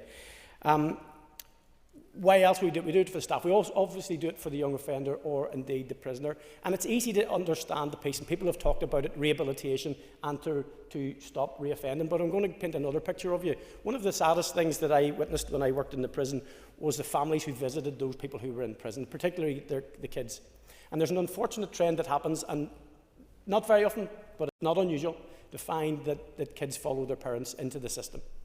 Now, if we can get the communication barriers lifted, not just for the system, but within the families, what is the change that we can bring to a family and prevent that familial sort of cyclical event that happens? And what does that not do for the family structure? And finally, what's the societal benefit? The Minister will know very clearly that prisons and criminal justice is one of the hardest places to operate in terms of generating money and generating investment, because sometimes society may not look kindly upon those who find themselves in that position.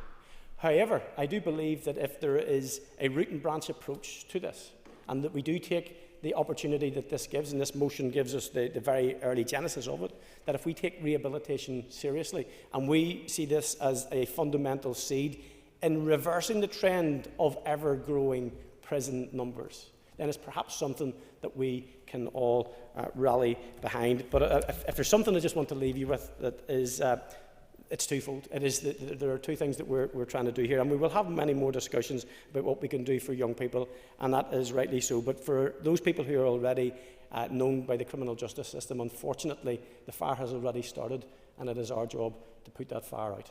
Thank you, Mr. Speaker. I call Danny Donnelly. Thank you, Mr. Deputy Speaker. And could I thank the UUP members for bringing forward this motion today. For many years I've worked with speech and language professionals within the healthcare. And it is right that we begin by applauding their hard work of the speech and language therapists for the vital roles that they play, and particularly today in relation to children and young people. Mr. Deputy Speaker, speech and language therapy should be seen as an early intervention, intended to save money and resources in relation to other services. Early detection of need and early intervention is essential for ensuring our children and young people are able to receive support necessary for them to be able to communicate their feelings. The risks of lack of intervention are clear. Up to 60% of young people in the youth justice estate were found to have communication difficulties, and 46% of these being in the poor or very poor range. I know we've had a lot of figures discussed in relation to this today, and we seem to be centred around the same shocking figures. 80% of young unemployed men have an unidentified speech and language and communication needs. Investment in speech and language therapy as an urgent early intervention will save in other services. By assisting rehabilitation in prisons and therefore reducing reoffending, as my colleague Stuart Dixon has pointed out, that this is already ongoing. Recently, the Independent Review of Education emphasised the importance of speech and language therapy and highlighted the commissioning of speech and language therapy services have not maintained pace with need, and therefore not all children are receiving the services that they need. It is essential that vacancy rates within each trust service are addressed urgently. As we've heard in previous debates today, we do have quite substantial vacancies across our health and social care system. And as other members have pointed out, this appears to be quite a sought-after career, although places at university do seem to limit that.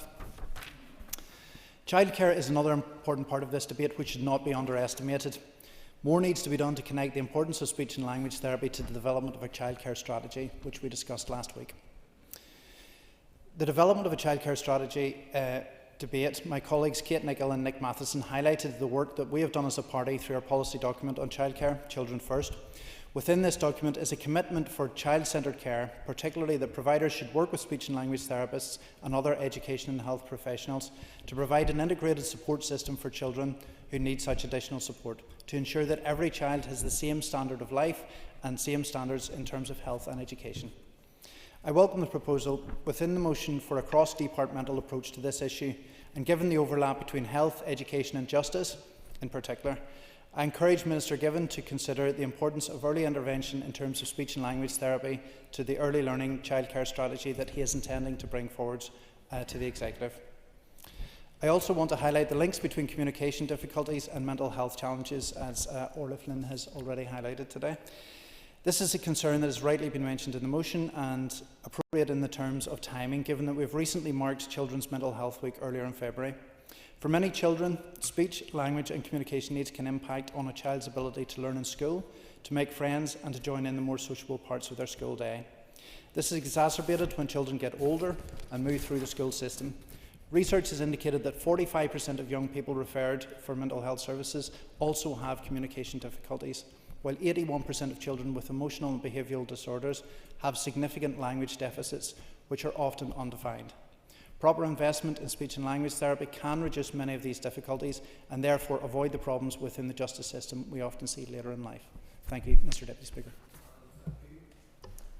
Colleague Cara Hunter. Mr. Deputy Speaker, and I'm mindful that this motion falls under justice, but as our party's education spokesperson, I welcome the opportunity to speak here today.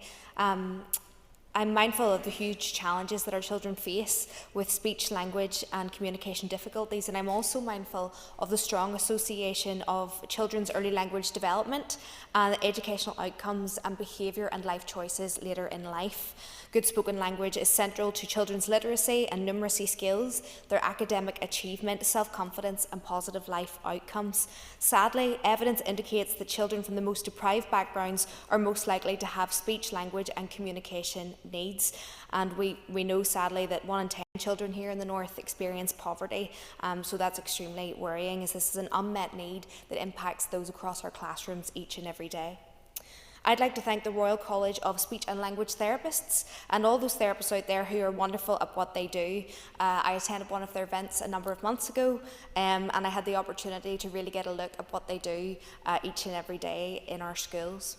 We must address the gaps in provision and services required to support early language development. We must help reduce educational inequalities and support accomplishment, and I have no doubt that this will help contribute to well-being in our young people and well into adulthood. I also welcome Mr Butler's point there around ADHD and supporting our young people who have either received the diagnosis or are awaiting a diagnosis, and I know currently in the Northern Trust there's absolutely no ADHD support services, and this is an issue that's ongoing, and I've spoken with young people themselves and parents, and it's just so deeply frustrating because for so many of those young people they're often labelled as problematic, difficult to work with, and sometimes they can internalise that and feel shame, and there's no need to. But that's where our speech and language therapists and our support networks and counsellors come in handy in building up our young people. Moving on, what brings me to this motion regarding prisoners, a speech or language difficulty can often make people feel embarrassed, overlooked, unheard or misunderstood, and I can't imagine how frustrating that must be, so I do welcome that this issue is being discussed here today. There is an urgent need to invest in and commission more speech and language therapists within our prison services, and we must reform how we plan to meet not only the needs of children with speech difficulties, but also those who are in the criminal justice system.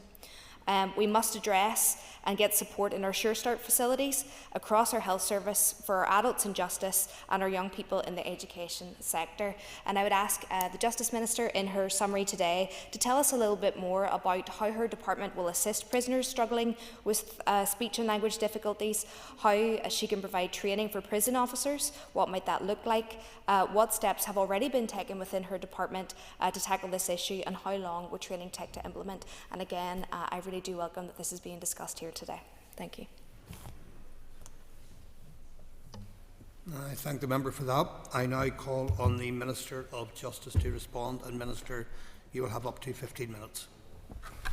Thank you, Mr Deputy Speaker, and I'd like to welcome you officially to your new role. It's the first time I have faced you across the chamber like this, and I hope you'll be gentle.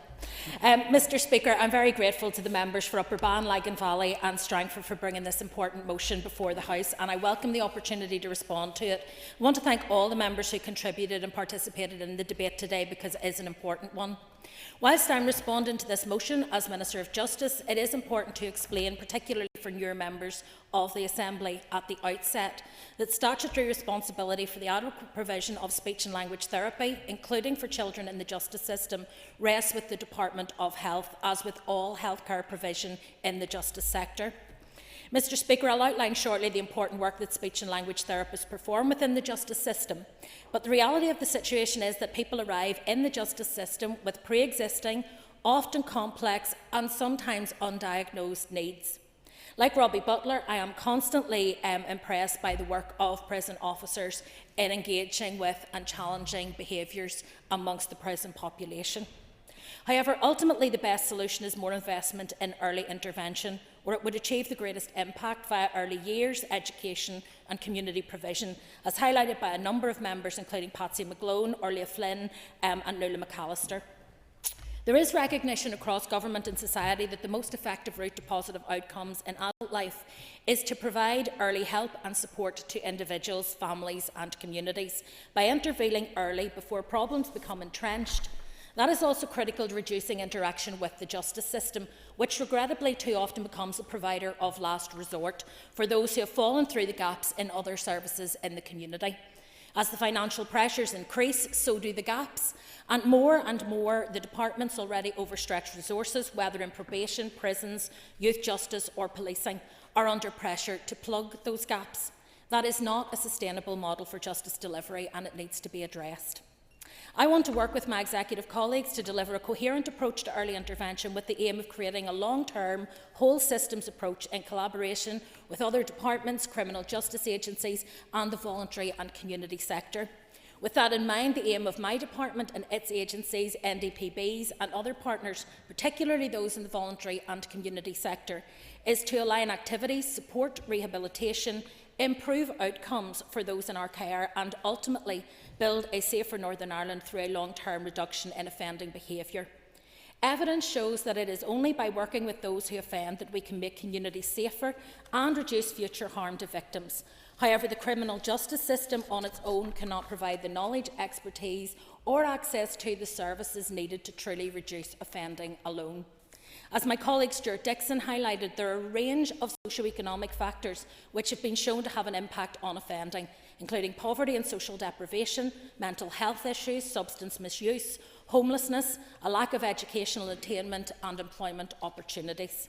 To give you an illustration of what this looks like in practical terms, on the 1st of February 2024, 54%, that is 1,001 people, in our prison population had a history of self-harm. 50%, 934 people, had an addiction, and 37%, that's 693 people, had a mental health issue. Those challenges are often linked to language and communication deficits, as highlighted by Danny Donnelly in his contribution. So reducing offending and addressing reoffending not only means tackling these issues, but also creating positive connections back into supportive families and communities so that they can become enablers of change. Within the broad category of people who have offended, there are particular groups with additional needs who require further support in order to address their offending behaviour and successfully reintegrate back into the community. One such example are children, whose offending behaviour is a manifestation often of underlying issues, whether those be problems in the family home, disengagement from the education system, poverty or social exclusion. This is why early intervention is so important as a preventative, not only a rehabilitative measure. Likewise, women who have offended tend to have a history of domestic and sexual violence, and so a gender-responsive approach to reoffending is necessary to support them properly. Making real inroads into reducing offending behaviour requires effective partnership working between departments and statutory agencies. One such area is through the provision of speech and language therapy. As Ciara Ferguson noted in her contribution, speech and language and communication needs are often called invisible or hidden disabilities. They're not always obvious. As a result, their significance can be frequently overlooked, whether that be in prison or in the wider community. In February 2021, I had the pleasure of meeting the head of the Royal College of Speech and Language Therapists in Northern Ireland as Minister, to hear at first hand the important work that they undertake within the justice system and the opportunities to further develop it. Individuals in the justice system are more likely to have significant speech, language and communication needs compared to the general population. That concentration of people who have demonstrated offending behaviour within the prison system, I think, reflects the links between speech and language difficulties and offending behaviour, and I think that was acknowledged by Maurice Bradley in his contribution. Indeed, that was also supported further by a speech and language communication screening carried out by a learning disability nurse of 20 young people residing in Woodlands in late 2019. That showed that approximately 50% of those young people identified as having difficulties which would require input from speech and language therapists. More recently, the screening of young men in Highbank Wood College in 2023 identified that up to 75% had speech, learning and communication needs. Such needs are often manifested in the individual, whether young or old, in a complex range of ways, outlined in great detail by Joanne Bunting in her contribution, and so I'm not going to repeat all of those here. The implications for a person with a speech and language and communications need within the criminal justice system can be profound. Unidentified speech and language needs can prevent individuals from fully accessing rehabilitation programmes, employment, and from building relationships, all of which can perpetuate the cycle of offending. Within the Northern Ireland Prison Service, speech and language therapists do play an important role. Since 2008, the Department of Health has had responsibility for healthcare services in prison. My colleague Paula Bradshaw made a very valuable point regarding the need for appropriate information sharing between health and justice, which does not always take place, particularly when it comes to those more sensitive issues around learning difficulties, acquired brain injuries, and how we can handle those behavioural issues. These services are commissioned by the Strategic Planning and Performance Group within the Department of Health in conjunction with the Public Health Agency and provided by the South Eastern Health and Social Care Trust. In acknowledgement of the impact that speech, language and communication needs can have on a person as they go through the system, the Department of Health has increased the provision of speech and language therapists in prisons over the last 4 years. In real terms, this means that there are now 3 therapists working across the 3 prison establishments, in contrast to having had previously just 1 therapist in Highbank Wood College. Recurrent funding for these 3 posts has also now been agreed, which is vital as it allows the service to be developed and for the Trust to make future plans. As currently delivered, the role of the service is to screen for speech, language and communication difficulties and to provide ongoing treatment and support to those who require it on an individual basis via group sessions or through the provision of communication tip sheets that individuals can use when communicating with others when the language therapists are not present. I will briefly. Thank you. I think the Minister's made a really, really good contribution, but the last statement sort of concerns me a little bit because many people that have a speech and language difficulty don't even know that, so their ability to trigger that, that's why I'd suggested perhaps if we could look at maybe on committal some type of assessment that would mean that nobody falls through the sieve. Well, that's what I've described as the service's screening for speech and language, so that's what the service does. In addition, the speech and language therapist can provide education and support for both healthcare and prison staff, as well as prison officers themselves, the people who are working daily with individuals who have communication needs. There have been examples of excellent collaborative working between the Trust and Prison Service, which has resulted in speech and language therapy representation at prisoner safety and support meetings. Therapists also provide input when required around those held in our care and supervision units to highlight patients who have speech, language and communication difficulties and advise on how best to support them. Another of the important roles that the speech and language therapists provide within the justice system is through registered intermediaries. Communication in legal settings, which was referenced by my colleague Nuala McAllister, is often complex, and so the Department recruits, trains and currently maintains a panel of 35 registered intermediaries who are communication specialists from a wide range of backgrounds, including speech and language therapists and social workers. Registered intermediaries can assist vulnerable victims, witnesses, suspects and defendants with significant communication deficits to communicate their answers more effectively during police interviews and when giving evidence at trial. The Department provides a registered intermediary on request from the PSNI, PPS or Defence Council, and approximately 1,300 requests are received each year, with about 80% received from the police. The scheme currently operates in respect of criminal cases being heard in all Crown, Magistrates and Youth Courts. On occasion, registered intermediaries will assist prisoners who are participating in court proceedings by video link from a prison establishment. When we consider young people in contact with the justice system, I'm sure that we all agree this cohort requires a specific focus in order to support them to turn away from offending behaviour at the earliest opportunity. The Youth Justice Agency works with children in both custody and community settings, and last year this involved working with over 2,400 children and young people. Of these, 110 individuals spent time in a custodial environment. Woodlands Juvenile Justice Centre is the only custodial facility for children in Northern Ireland. The Youth Justice Agencies work closely with the South Eastern Health and Social Care Trust in order to develop shared therapeutic and mental health services that operate across both Woodlands and Lakewood, Northern Ireland's regional secure care centre for children. This service, called ACORN, is co-funded by the Youth Justice Agency and the Department of Health and consists of a multidisciplinary team that covers a number of professional disciplines, including psychology, psychiatry, occupational therapy and mental health nursing. There are plans in train to expand the team to include speech and language therapists that will be implemented if and when funding can be made available. The Youth Justice Agency also carries out extensive work within community settings with children who have offended to assist those children to avoid further offending.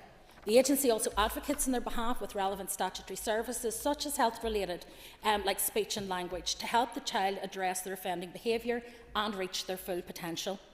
Ultimately, decisions on clinical priorities for health-related services are a matter for the Health and Social Care Trusts and Primary Care Services. However, the Youth Justice Agency staff, many of whom are professionally qualified as social workers and youth workers, will advocate on behalf of a child where they believe that is necessary. In spite of the challenging financial landscape, the agency recognises the impact which the prevalence of mental health issues has on youth offending behaviour. Unfortunately, children who have offended often struggle to consistently access mainstream child and adolescent mental health services. In order to address this, the agency has worked closely with health and social care colleagues to trial a bespoke co-located CAM service in the Southern and Western Trust areas. The results have been very positive. The initial trial shows significantly improved levels of engagement. Pre-trial, 14% of children known to the Youth Justice Agency exited CAMS with their aims achieved. This has risen to 88% during the first full year of the trial. We would like to identify funding to extend this trial across Northern Ireland, beginning beyond those two trust areas, but there is an issue with budget constraints. Developing and implementing a similar bespoke provision in community settings for other social care services, which are the statutory responsibility of trusts, is not something to which I can commit. But we will continue to advocate for those young people that we work with to receive the speech and language therapy and other services they need to help address their offending behaviour. In conclusion, Mr Speaker, I am grateful to the members who brought the issue before us today and who participated in the debate. Whilst support is being provided through the Registered Intermediary Scheme in prisons, further work is necessary to ensure timely access is provided in the youth justice system. Greater collaboration is needed with the Department of Health on a number of key issues in order to improve health outcomes for those in contact with the justice system. To that end, I have already raised informally with the Health Minister my intention to seek an early meeting to facilitate a discussion on how we can build on previous collaboration together and with other ministers, including education, economy and communities, to bring about more positive outcomes for both adults and children engaged in the justice system. They may for now be apart from our society, but they remain at all times a part of our society. Thank you, Mr Speaker. And thank you, Minister, for that response. I now call on Mike Nesbitt to conclude and wind up on the debate, and I advise the member he is up for 10 minutes. Deputy Speaker, thank you very much. May I thank every member and the Minister for contributing to this important debate. I also thank those members who welcomed the issue being brought to our attention. Also thanks to the Royal College for Speech and Language Therapists, who have defined the issue in three ways. It is our ability to make ourselves understood, it is our ability to understand what is being said to us, and it is also learning how to speak to different people in the right way at the right time. And I suppose, Deputy Speaker, I should declare that for most of my adult life I was making a living as a broadcast journalist. So every day I was able to practice, trying to make myself understood, trying to understand what an interviewee was saying to me, unless they were a politician, of course, and knowing that different people will react better depending on the way you approach them. Hard cop, soft cop, that sort of thing. And that's what this is about.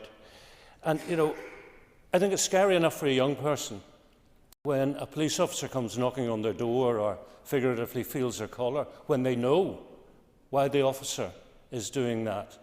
But what we're talking about here is young people who don't necessarily even understand why the police have taken an interest in them, who don't realise they may have broken the law.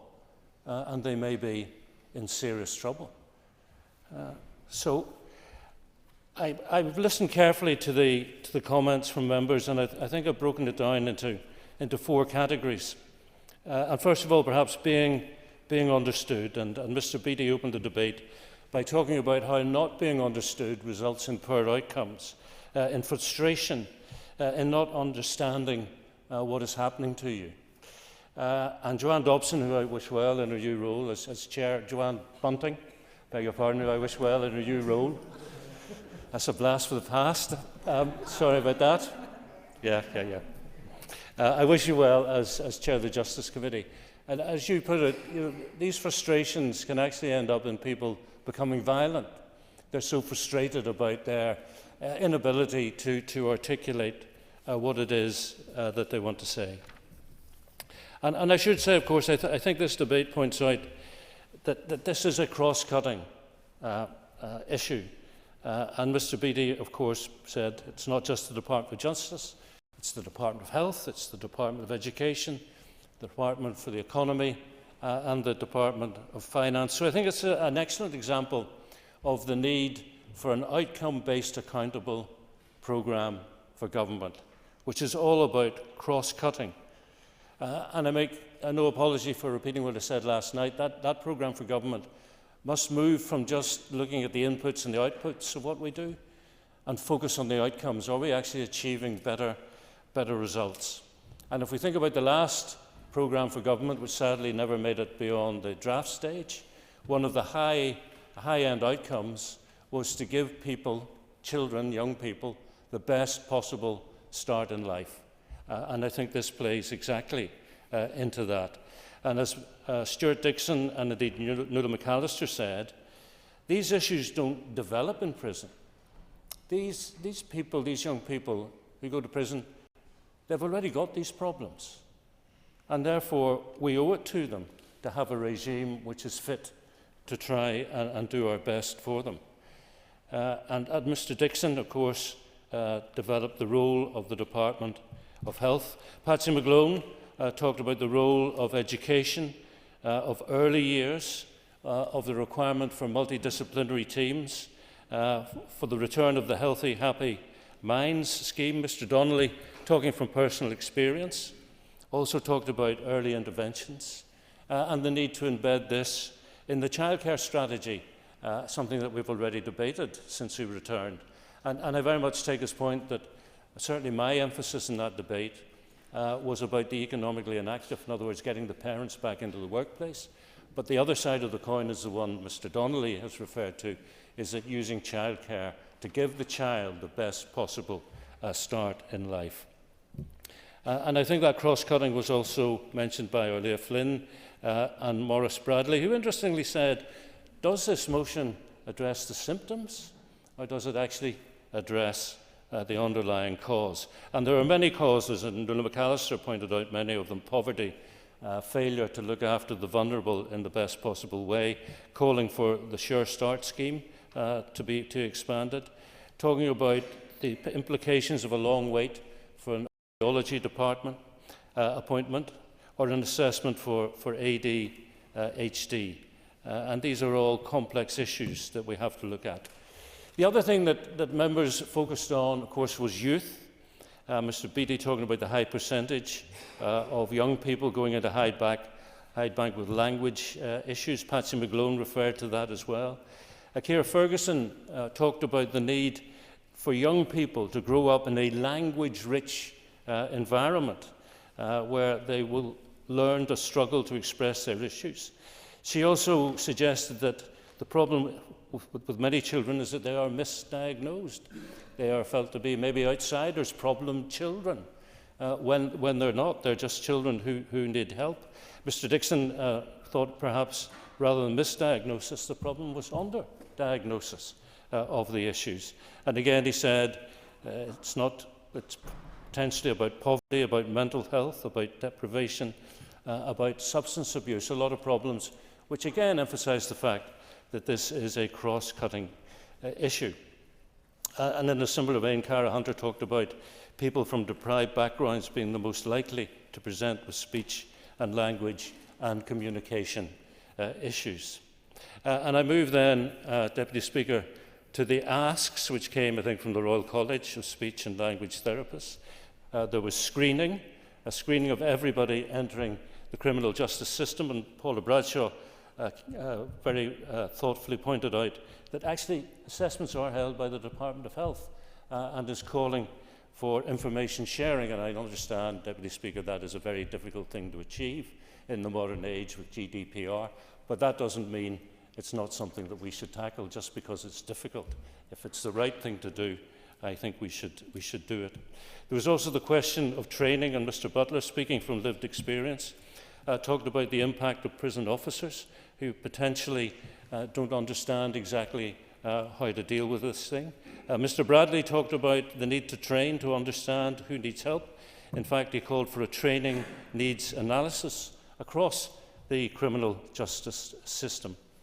And then there's also support. So screening, training and support, especially in the youth justice system. And again, I thank the Minister for her contribution. Again, she pointed out that there were pre-existing, complex and often undiagnosed needs, and that we do need early help and interventions, as many members have pointed out. She told us that there had been an increase from 1 to 3 therapists, outlined the role that they play within our prisons, and the progress on a multidisciplinary team. She also pointed out, of course, that it is a statutory duty of the Department of Health to provide the services within the criminal justice system. And I finish by making the argument, once again, Deputy Speaker, I think the Minister makes the argument that this has to be a cross-cutting initiative within a programme for government which is outcome-based accountable. In other words, it's about outcomes, and if we're not delivering the outcomes, then the executive sits down and says, let's do it differently, let's try something else, and we keep going until we get the solution that works for the people that we are here to serve. So once again, I thank all members, and I commend the motion to this House. I thank the member, and that concludes our debate. So, members, the question is, the motion standing on the order paper be agreed. All those in favour say aye. Aye. Contrary, no. I think the ayes have it. The ayes have it. We should take the reason.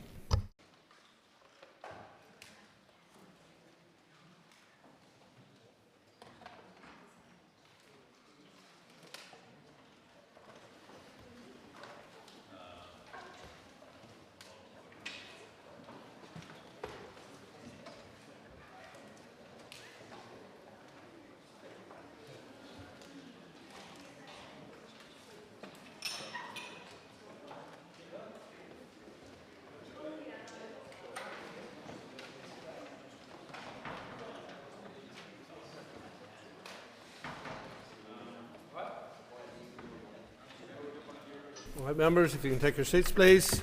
Further consideration stage the budget bill. I call the Minister of Finance, Dr. Kiva Archibald, to move the bill. As no amendments have been tabled, there is no opportunity to discuss the budget bill now. Members will, of course, be able to have a full debate at final stage, which is the next item of business on today's order paper. The further consideration stage of the bill is therefore concluded. All those in favour? Contrary? Okay, ayes have it. Ayes have it. Okay.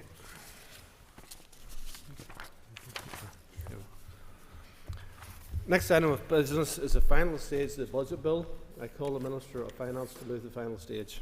Moved. The final stage of the budget bill has been moved. The Business Committee has agreed there will be no time limit on the debate. I call the Minister of Finance to open the debate. Today's final stage debate concludes the financial legislative process for this budget bill in the Assembly. This has been a very exceptional situation we have found ourselves in so late in the financial year, and I stress again to members that I do not take lightly what I have asked this Assembly to do in considering this budget bill in such a short period of time. I can assure you this will not in any way be regarded as establishing a precedent. The importance and significance of ensuring that this bill is passed cannot be underestimated, as it enables us to keep delivering public services and prevent departments running out of money.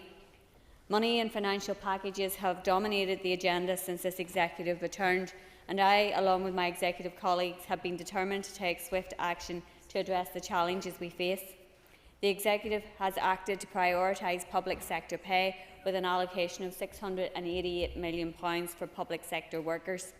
This is really important for our health workers, teachers, police, transport workers and civil servants, to enable negotiations with trade unions to take place, and I want to see these conclude as quickly as possible to ensure fair pay is delivered for workers. The vote on account in this bill will allow services to continue beyond the 1st of April, to allow the Executive and this Assembly to consider the budget for 2024-25. The debate on the second stage of the bill yesterday was useful and informative, and I thank all members for their contributions that they have brought to the process. I wish to express my gratitude once again to the Finance Committee, who worked with us to grant accelerated passage for the bill. To conclude, this is the final stage of our financial legislative process for 2023-24. I now look forward to hearing any final thoughts from members on this important piece of legislation. Thank you, Mr. Speaker, and I am rising first of all to speak as the Chair of the Committee for Finance, and after that, with your permission, I speak as Leader of the Opposition. Once again, I would like to thank the Minister for her comments, and I would sincerely, both as Chair of the Finance Committee and Leader of the Opposition, congratulate her on her stamina in getting through the second stage of the bill. But I should warn her that future finance bills are going to be, if I and others have anything to do with it, even longer and more taxing than this one. So this is good preparation, but I congratulate her on her stamina, particularly yesterday when there were some issues with a frog in the throat which affect us all. Much like the second stage debate yesterday, members of the committee made a number of insightful and considered points around the nature of the budget process, and indeed many members, indeed I think all members of the Finance Committee had the opportunity to speak yesterday, including the Vice Chair, Diane Forsyth, around the nature of the budget process and the timing difficulties that we are dealing with. The committee has acknowledged these, but have also made clear that this must be an exceptional process, i.e. it cannot be a precedent. And I welcome the fact that the Minister confirmed that in her remarks, and I assume will do so again today, and we do intend to follow through on that. Officials reassured the committee during yesterday's meetings that this process would not set a precedent. However, as those of us who have served on the Finance Committee know only too well, the budget process has too often been compromised. The committee must not be put in this position again. There must be appropriate time set aside for proper scrutiny of budgets going forward, and that applies to all statutory committees. Mr. Speaker, it is worth restating that this budget process has compromised guidance set down in Standing Order 42 around, quote, appropriate consultation with the committee, as well as greatly reduced timescale between bill stages. Again, paragraph 20 of Strand 1 of the Belfast Good Friday Agreement around committee scrutiny of the bill has not been honoured, nor has paragraph 64(1) of the NI Act 1988, which puts the process in paragraph 20 into law. Members have also voiced concern around the 65% of current budget vote on account in clauses 7 to 11 of the bill. While the amount is not without precedent, it has happened before, it is much more than the normal 45% and would suggest that the Executive is not expecting to agree a budget for 24-25 any time soon. Officials have assured the Finance Committee that members will see the spring supplementary estimates before the end of March, but assurances of a Budget No. 2 bill before the summer recess are not as strongly stated as they were even last week. The Committee's expectation is that it will be given its proper place in the budget process going forward, and I believe that the Minister is the person to make this happen. She herself is a former committee chair, so I know takes seriously the scrutiny role that committees have. The committee has faith in the Minister to deal fairly with the committee and honour its statutory role, and we hope that she honours that. So, Mr. Speaker, I will now end my comments as Finance Committee Chair. I don't have a hat to take on or off, as I said yesterday, but I'll now speak as Leader of the Opposition. And one or two areas I may be somewhat less diplomatic and caveated than I was as Chair of the Finance Committee. Nevertheless, I do again reiterate the fact that I congratulate Kiva Archibald, the new Finance Minister, who is a well-qualified and talented politician and appointee as Minister. And I wish her well in all sincerity, notwithstanding our role as a scrutiny and accountability mechanism as official opposition. Mr. Speaker, I hope and I believe that in this place, whatever our politics, wherever we stand on the left-right spectrum, wherever we are in terms of the constitutional position, we all want to do our jobs as legislators and scrutinisers better. In that context, we do have to acknowledge that it can't get much worse than what we've done around budgeting here over the last decade. For 5 of the past 7 years, there has been no assembly. So budgets have been passed in an unforgivable, chaotic rush through Westminster, often without minimal debate. For a number of years, of course, there was only one party representing Northern Ireland that actually took its seats and spoke in favour, that outlined its position. Not, I'm afraid, a position that would be shared by everybody in this chamber or in our society. That was clearly suboptimal. And when we came back in 2020, we had 2 and a bit years of extremely rushed, chaotic budget making, which happened often with minimal information, accelerated passage granted, but minimal compromise scrutiny, 1-year budgets without a multi-year budget process, without a coherent programme for government to judge the budget against. Because, as I've said many, many times in this chamber, including yesterday, a budget is only as good as a budget bill, which is what we are authorising, I assume we will authorise today. A budget bill is only as good as the strategic document that it refers back to. That's the budget statement. The budget statement, by law, is supposed to be presented to the Assembly in draft form before the end of the financial year. I am concerned, from some of what's been said, both by officials and the Minister, that deadline is going to slip. We aren't going to see a draft budget. I'd like to see a draft multi-year budget before the end of the financial year, but I recognise that is an extremely tight timeline. So if we aren't going to see that, I would like the Minister to confirm what we are going to see before the end of the financial year. If it's not going to be a single-year budget, could she confirm that at some point in the months to come we're going to get a multi-year budget, and ideally a multi-year budget that's tied to the outcomes in a programme for government, because that's what we should all want to see. Over the last couple of days in this debate, we have talked about the vast range of priorities, but we've focused, I think we can all agree that we have focused on a small number of very urgent priorities. Number one is paying public sector workers, and I commend the Minister for taking that seriously, for opening negotiations as relates to the workforces under her direct remit, and moving forward with that. That is clearly an urgent and imminent priority. In addition to that, a rescue plan for public services. We supported the motion that was in the name of executive parties, and we added our name to it, but we also amended it because we agree with them that the UK government, an austerity-obsessed Tory government that has inflicted hardship, particularly on the most vulnerable, over the last decade and a half, and then compounded its austerity obsession with the most preposterous economic folly of Brexit, the biggest act of economic self-harm any modern nation has ever inflicted upon itself. All of that has placed us in an unenviable position. So we support the executive parties when they say that London needs to reflect both its acknowledgement that this place has not been funded at need, and also proper backdate that, and we support the Minister in terms of those discussions and those she's having on the fiscal formula. We want the best, and we will lend our constructive opposition to acknowledging that.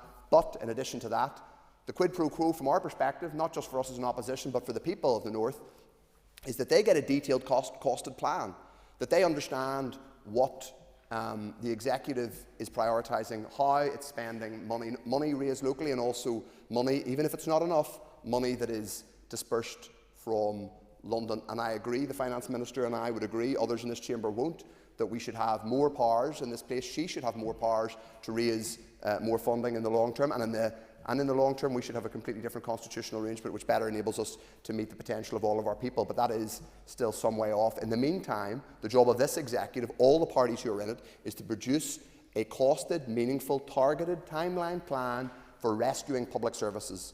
Because why else did we stand for election? Leave aside all the arguments that we've had over Brexit and the protocol and some of the stuff that we deal with around identity.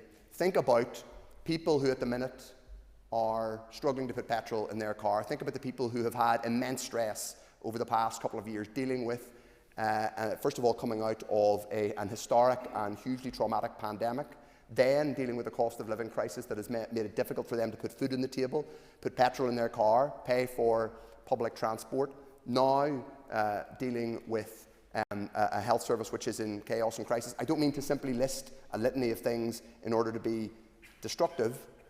I list it in order to be constructive, because we've all spent time listing issues with the public service, with our public services in the state of this place. And I say that in order to reiterate my basic point, which is that what we need is a costed public service rescue plan that is attached to a multi-year programme for government and a multi-year budget. That isn't so much to ask. In fact, it's the bare minimum that the people of Northern Ireland need and deserve. We, as a constructive opposition, will be asking for it. We won't be throwing snowballs, we won't be tearing lumps out of anyone. We'll simply be saying, what's the plan? How is it going to be paid for? What are the targets? When are they going to be delivered?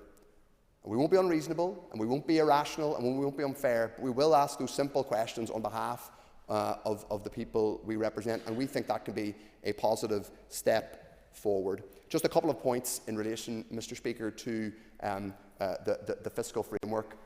As I said, the Minister is right, and she is dealing with a chaotic, austerity-obsessed Tory government right at the fag end of a very long and frankly chaotic time in government. So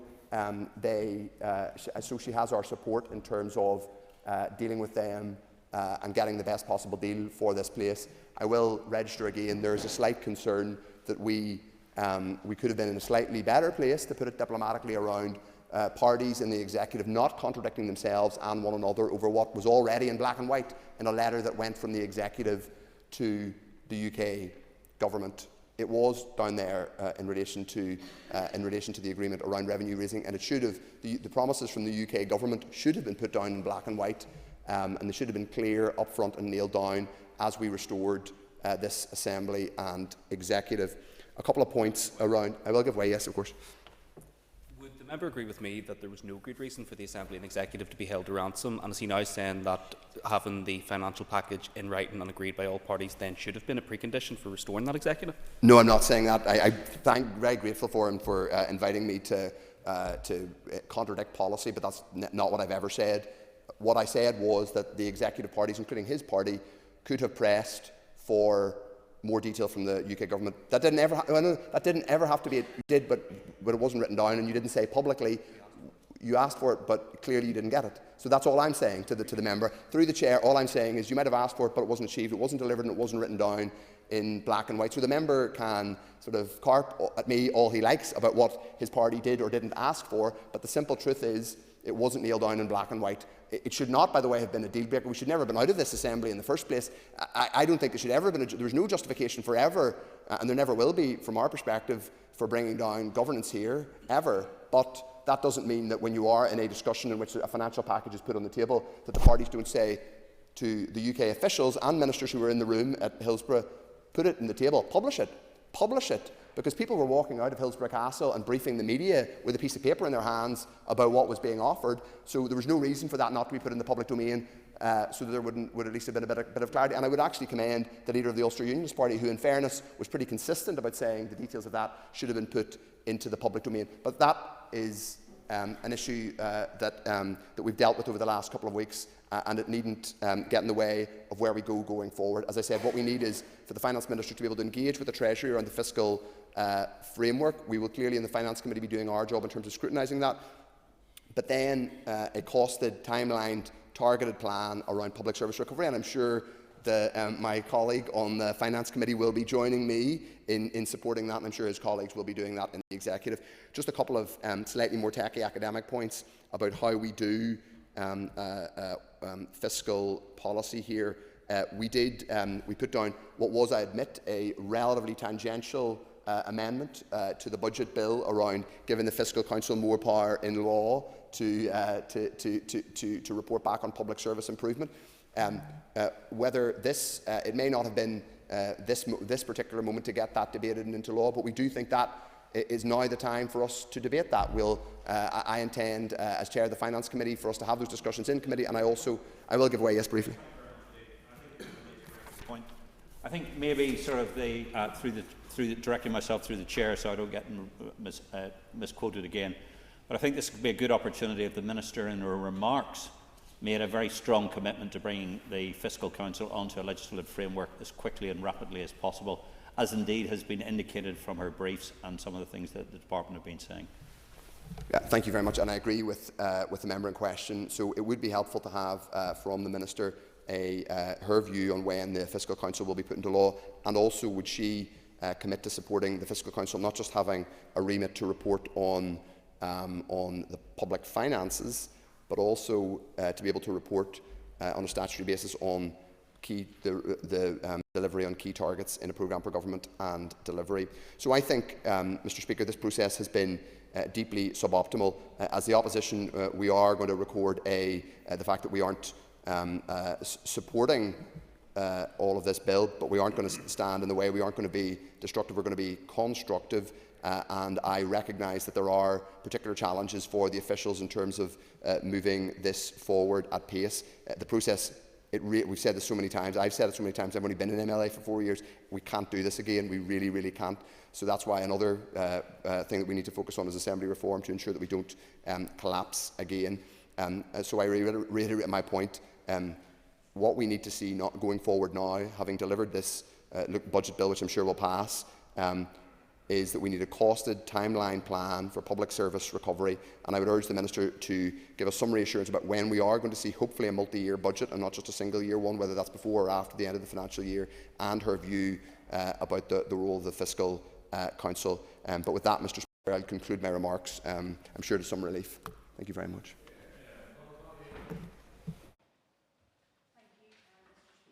With your permission, I will be reserving my maiden speech, and I will speak today solely as Deputy Chair for the Executive Office Committee. I do not plan to repeat the concerns that have been expressed over the past 2 days in relation to scrutiny of the bill we have before us. I have only to acknowledge those concerns and look forward to a more focused look at next year's budget. The committee is just getting to know a small yet complex department, but it is already clear that the Executive Office has huge responsibilities with limited resources.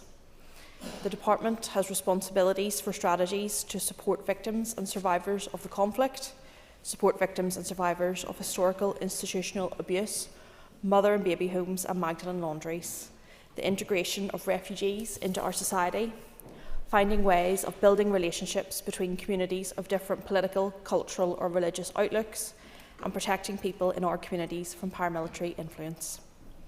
The Department also has the very important task of finding ways to end violence against women and girls. At its meeting last week, the committee asked officials whether a budget would be assigned to the strategy, and yesterday the Finance Minister announced £2 million has been allocated to this. The committee will look into how this is spent going forward and whether it will be enough for the aspirations of this strategy. Following the approval and publication of the final strategic framework, The committee will carefully consider the actions going forward aimed at eradicating violence against women and girls and the associated costs and resources needed. The department leads on the Together Building United community. This broad, multifaceted strategy reflects the commitment to improving community relations and continuing the journey towards a more united and shared society. The committee will expect to be involved in the decision taken on the allocation of funds to activities such as T-buck camps for young people, urban villages redevelopment programmes, planned interventions to divert young people during times of tension, and the many funded good relations programmes across Northern Ireland. This requires detailed information in advance, time to hear evidence, opportunities to engage with people affected most by these actions, and space for deliberation to offer support and guidance to the department while these decisions are being made. The committee needs to hear in good time how much the department's commitments will cost and how its money is to be spent. We will need to consider the financial aspects of the establishment of the Irish Language Commissioner, the Commissioner for the Ulster Scots Tradition, and the Office of Identity and Cultural Tradition. These are new structures that will call on the resources of the department and will take their place in ongoing budgets. The Minister of Finance told us yesterday that £4 million has been allocated for the Truth Recovery Programme. But is this enough? We don't know because the committee has not seen the figures. £1.4 million has been provided for actions related to historical institutional abuse. Is this an adequate amount? Again, we don't know. We haven't seen the sums in the committee. £3 million has been made available for the Homes to Ukraine scheme. How is this figure calculated? We haven't had the opportunity to see the working out. What about the figures allocated to people seeking asylum or the integration of refugees and to support people who have come here from other countries? I could go on. All these things require careful allocation of limited resources, which is subject to detailed and effective scrutiny. They are far too important to be rushed. They require careful consideration. This is what our committees are here to do. This is what the public expect us to do. And this is what the committee intends to do going forward. Thank you. Concorla, once again, I rise here to speak on the budget bill. I'd like to thank the Minister for bringing forward this budget bill and for engagement with members yesterday throughout the debate. As has been said already, this bill will give effect to the allocations announced last week, including the £688 million which has been provided for public sector pay. Our public sector workers have waited long enough for a fair pay rise, so it's absolutely vital that we pass this bill today to send a message to workers that we do have their backs. In the debate yesterday, some members did mention the lack of scrutiny for this bill. And of course, as legislators, we want to have the chance to scrutinise legislation to the fullest extent. But as officials outlined to us in the committee, this is a highly unusual situation and these are exceptional circumstances. The simple fact is that the bill has to be progressed this week to ensure that departments don't run out of money. When we asked the officials in the committee, they did confirm that departments run out of money would mean the benefits would not be paid out to sick and disabled and frontline services potentially collapsing. And given the circumstances, it would be reckless not to proceed with this bill. As many members did outline yesterday at the second stage of the debate, Tory underfunding over many years has caused deep and lasting damage to our public services. We are in a bizarre situation where the Secretary of State has admitted publicly that we are underfunded, but yet he thinks it's acceptable to ask struggling families to make up for the shortfall with unfair charges, rather than asking the British Government to come up with the money that they do owe us. We need a new fiscal framework where we are funded based on our relative need. There was much discussion yesterday about the proposed fiscal floor, and I look forward to working with my colleagues on the Finance Committee and examining just how the fiscal floor will work and scrutinising the Fiscal Council's assessment of our relative need. Our current fiscal framework relies far too heavily on the British Government to properly fund the block grant. If we want to talk about fiscal sustainability going forward, then we need to ensure we have more say over our own budgets. But for now, Concorla, again, I want to thank the Finance Minister for bringing this budget bill to the floor of the Assembly, and I urge all ministers to support the bill at this final stage. Gar Miagat. Call down for Scythe. Thank you, Mr. Speaker, and thank you to the Minister for all of her work on this and to everyone who contributed to the debate. Finances available through the budget are critical to how our government is run, to the public services that can be provided, the policies, strategies and transformations that can be effectively delivered upon. So it's essential that we continue to make the case for the agreement of an effective funding model for Northern Ireland. Our chronic underfunding has led to the challenges in which we are today. Representations have been made to Treasury and long-standing issues need to be addressed, and a fair and sustainable funding package is needed for us here. And on this budget bill, again, I make the point that this is not where we want to be. We have not had time to scrutinise as we would have liked to have, and I trust that in future we will enjoy a much more appropriate level of scrutiny of budgets. This has to be an exception, not the norm. We need to be moving forward on a clear footing that priority is given to developing a programme for government underpinned by a comprehensive budget, which we will be afforded the opportunity for appropriate scrutiny and to set us up moving into multi-year budgeting.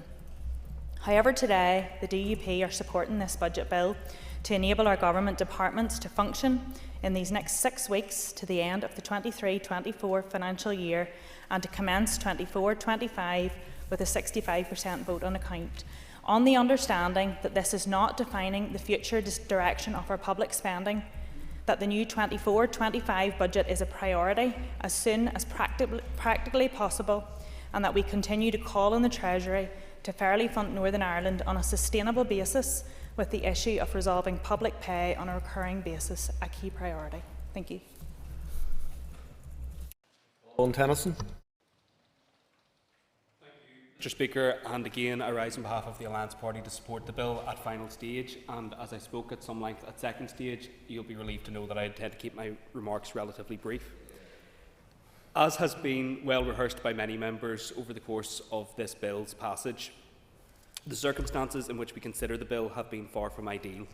However, short of the Minister coming to this chamber with a time machine, I believe that allowing this bill to proceed provides the best and only means by which we can safeguard continued delivery of public services and make progress in terms of public sector pay negotiations for 2023-24.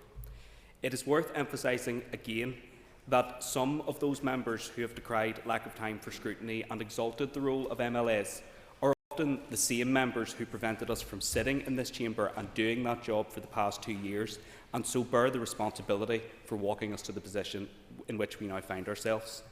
I trust that those members, having had an apparent epiphany about the importance of this place, will now join my party's call for reform of these institutions, to remove the ability of any single party to hold this process to ransom and guarantee the political stability necessary to underpin good governance and robust scrutiny moving forward, recognising that we simply cannot have financial sustainability without that political sustainability. Member Goodway. Of course.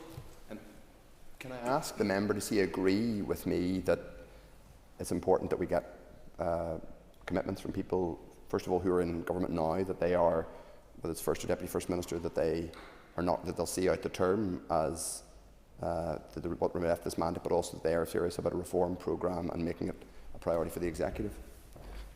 Absolutely, I concur with the member that all, the First and Deputy First Minister in particular, must be committed to seeing out the end of this term in the interest of our public finances and public service delivery.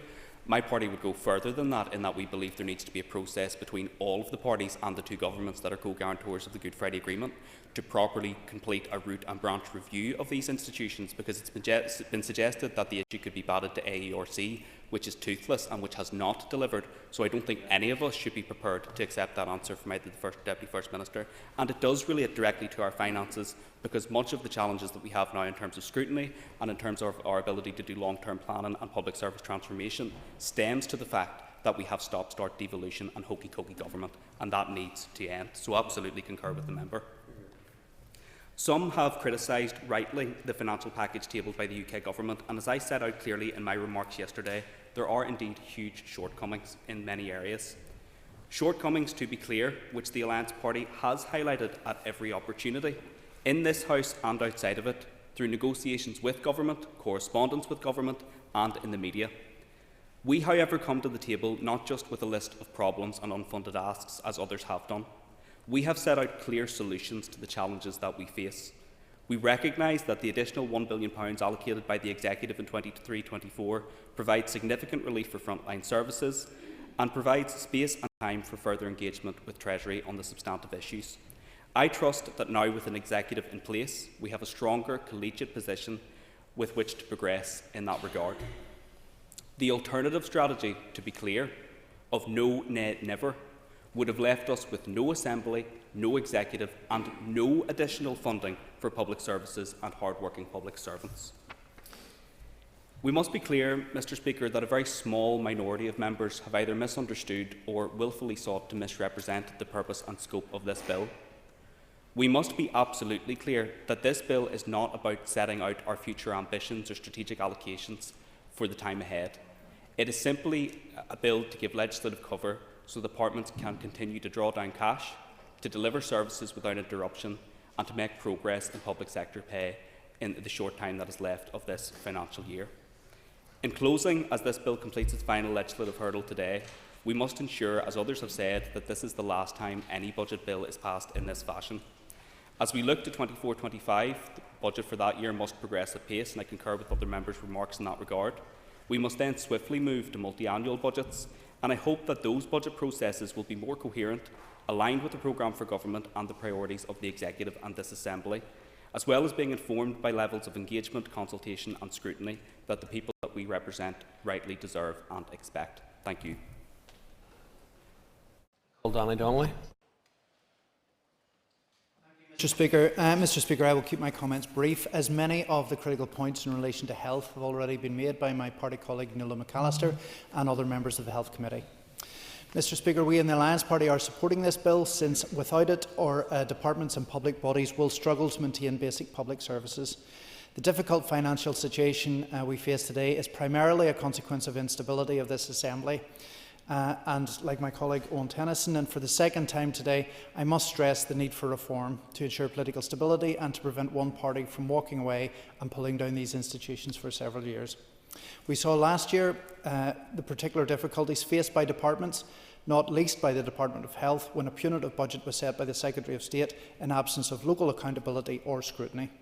Political instability also prevents us from having long-term planning, which is how we will be able to deliver on the urgent transformation of our health and social care system and to reduce our waiting lists, as we have discussed in previous debates.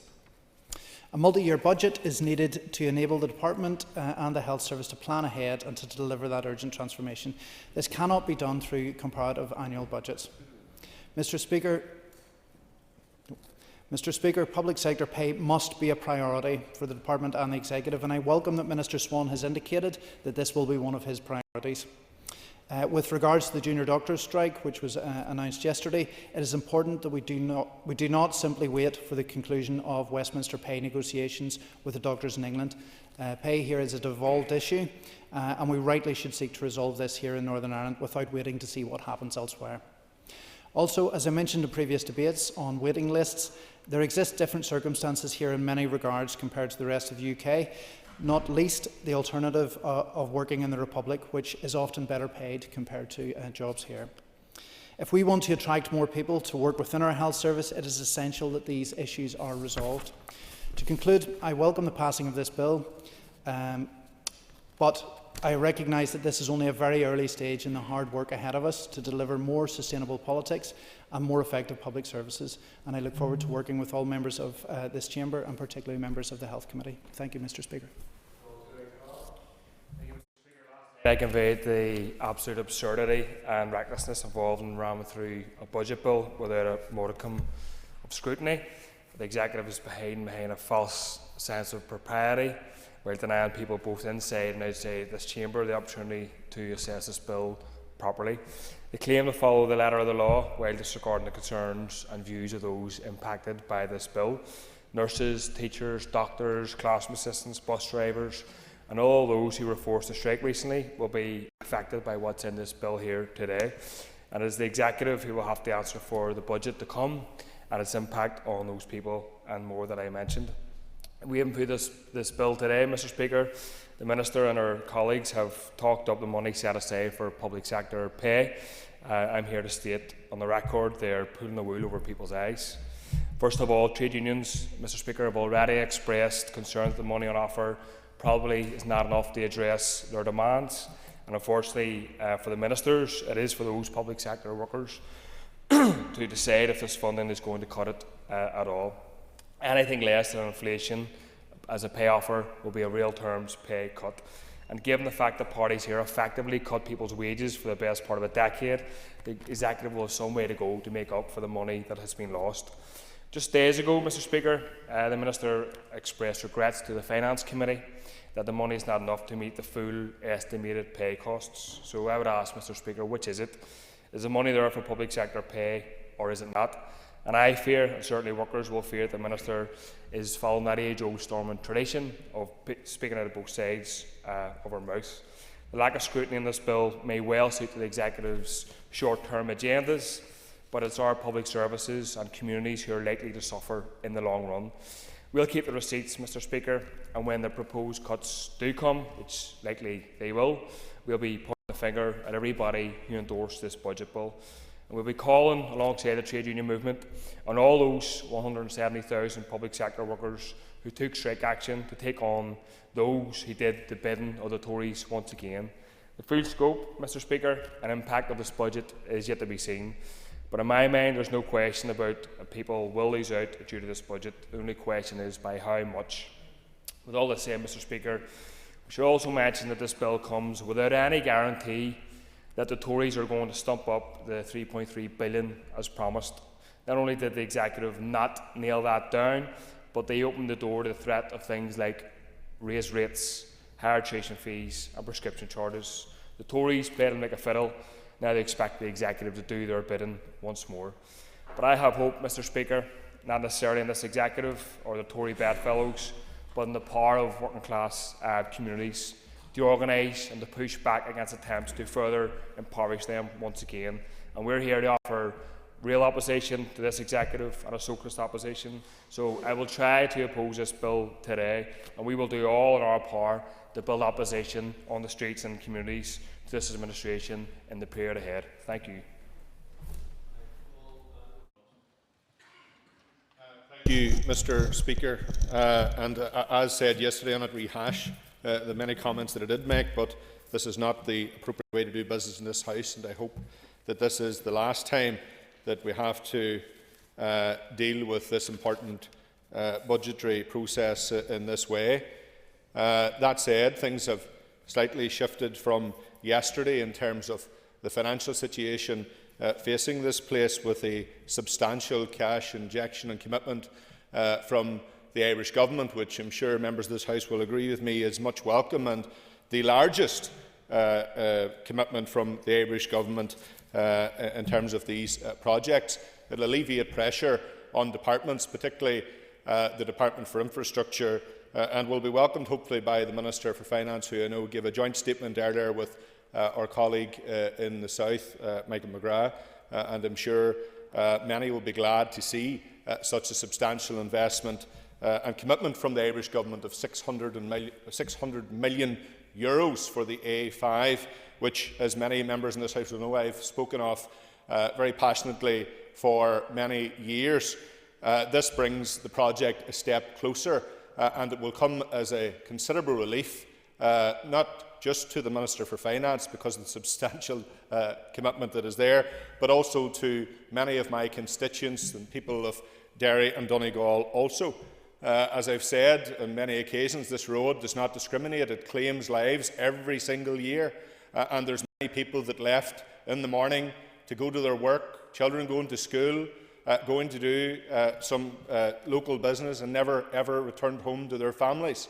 Unfortunately, 70 such incidents has happened since 1998. 70 people lost their lives, 70 families left with that pain and devastation. No money, no price can be put on a single loss of human life, and colleagues in my constituency and neighbouring constituencies know too well the devastation and pain that has been caused.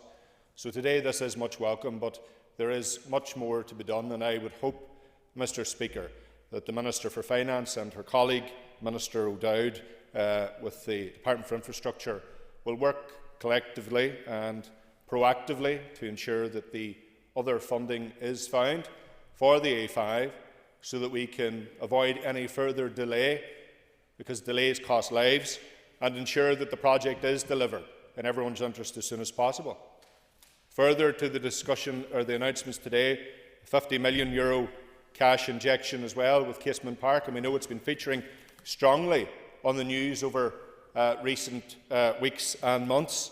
And I would hope and I wish, Mr. Speaker, that the Minister responsible for the Department for Communities was a bit more excited about it today. He looked a bit glum, to be honest. A lot of people, Ulster Gaels, people associated with all forms of sport in Northern Ireland, will be excited by this announcement because it is a tremendous opportunity. Sport unites people, brings people together, creates a sense of community, and it is important that we ensure that whatever needs to be done to bring about the funding to deliver a casement is done, and that includes the Minister for Finance, the First and Deputy First Ministers, the Minister for Communities, knocking down the door of number 10 and the Secretary of State to ensure that the commitments that have been made loosely in the press are followed through, and to ensure that casement will be delivered. There's much wrong with our infrastructure, and there's many challenges that we face, but we do need money to deliver them. And only if we work collectively with one vision to ensure that that happens, will that happen.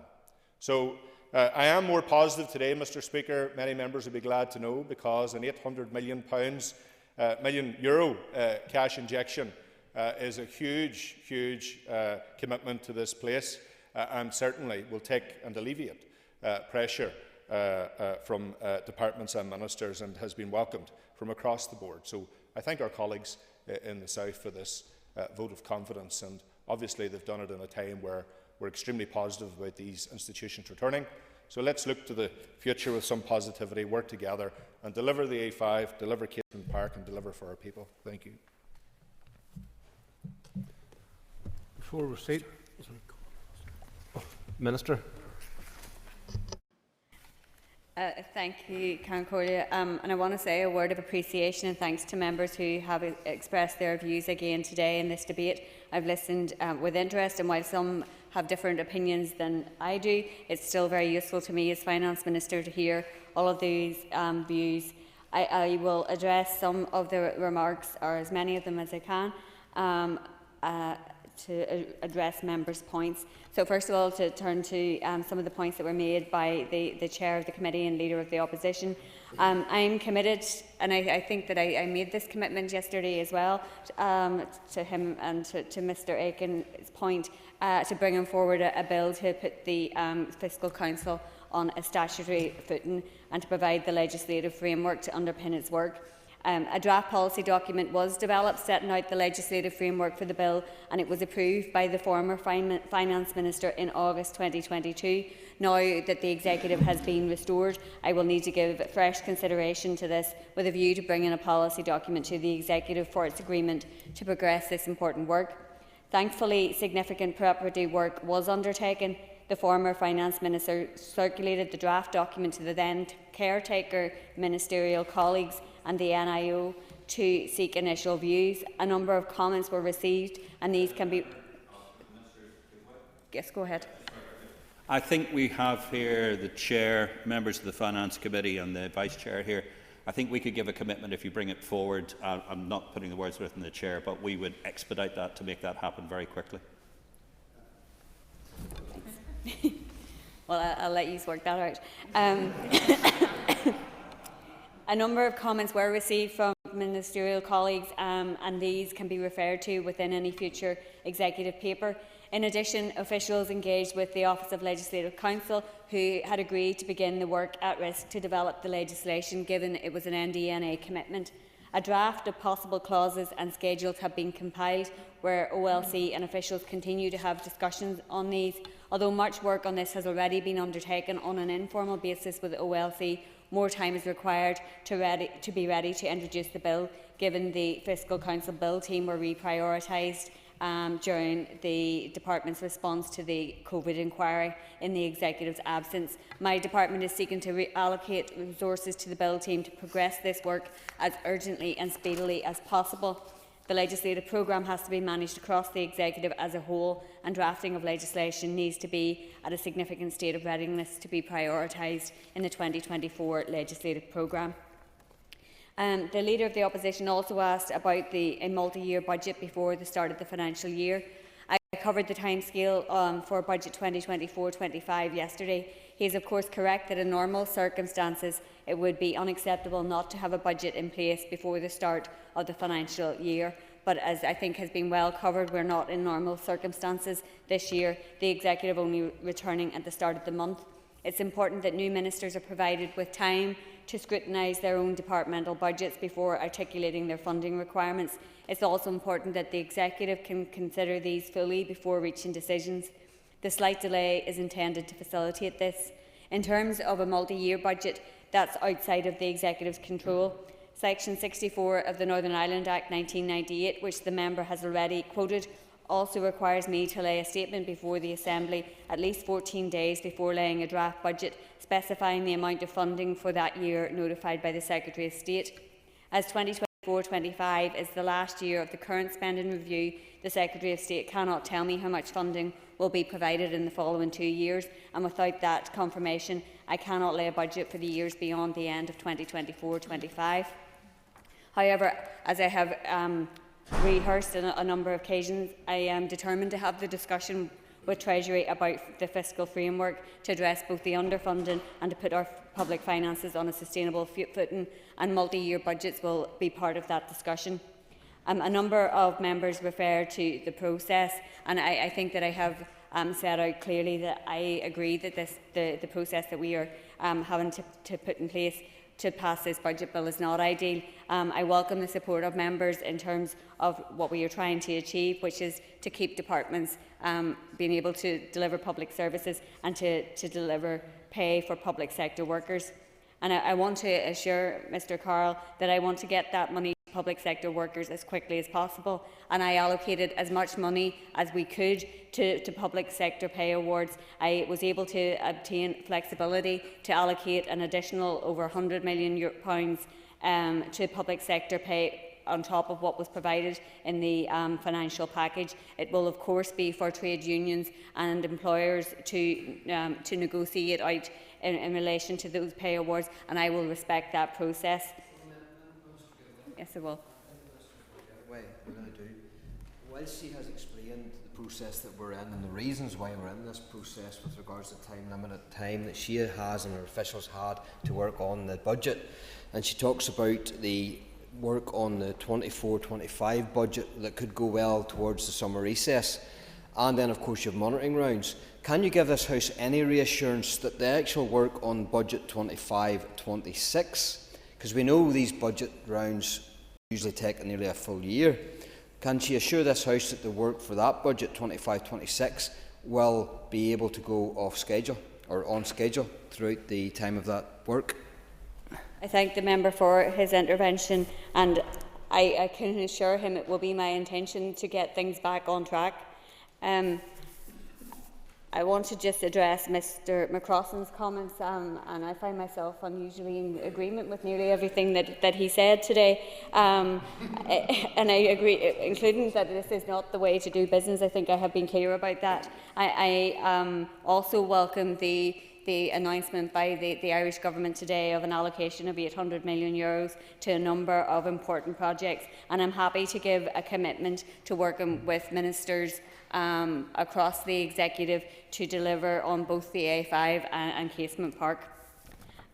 With that, Mr Speaker, I will draw my remarks to a close, and I thank you for your patience.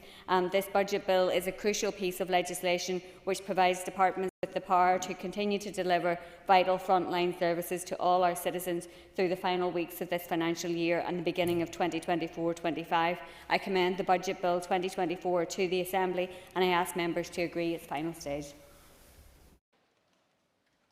Thank you. Before we proceed to the question, I'd advise members that as this is a budget bill, the motion requires cross-community support. The question is that the budget bill do now pass. All those in favour say aye. Aye. Contrary, if any? No. Clear the lobbies. The question will be put in 3 minutes.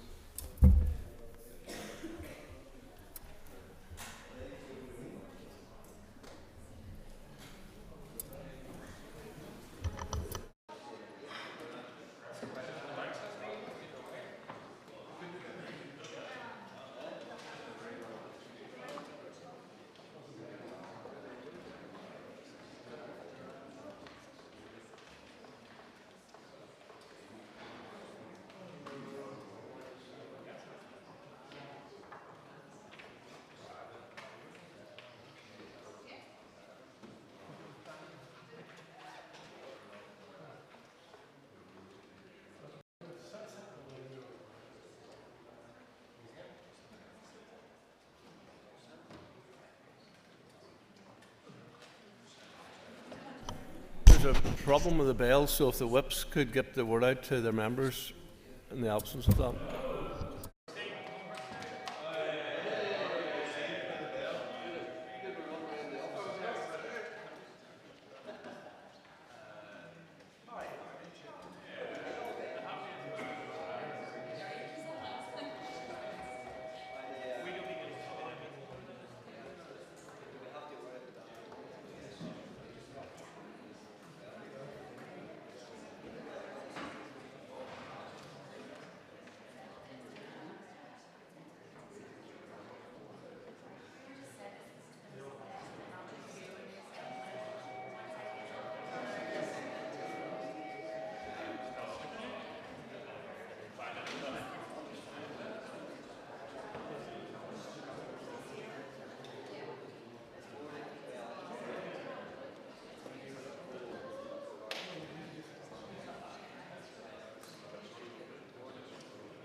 Order. Members resume their seats. Order.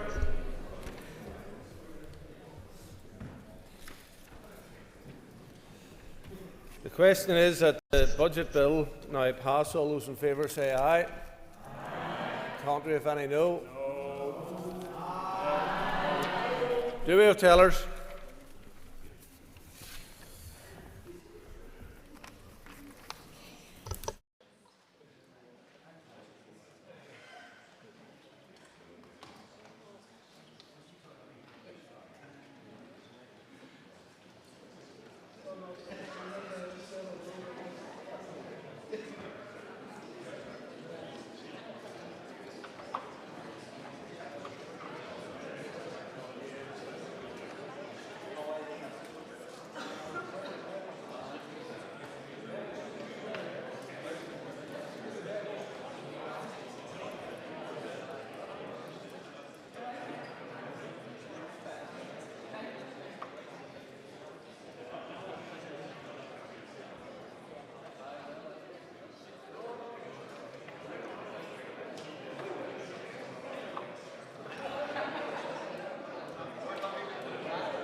Not to call it.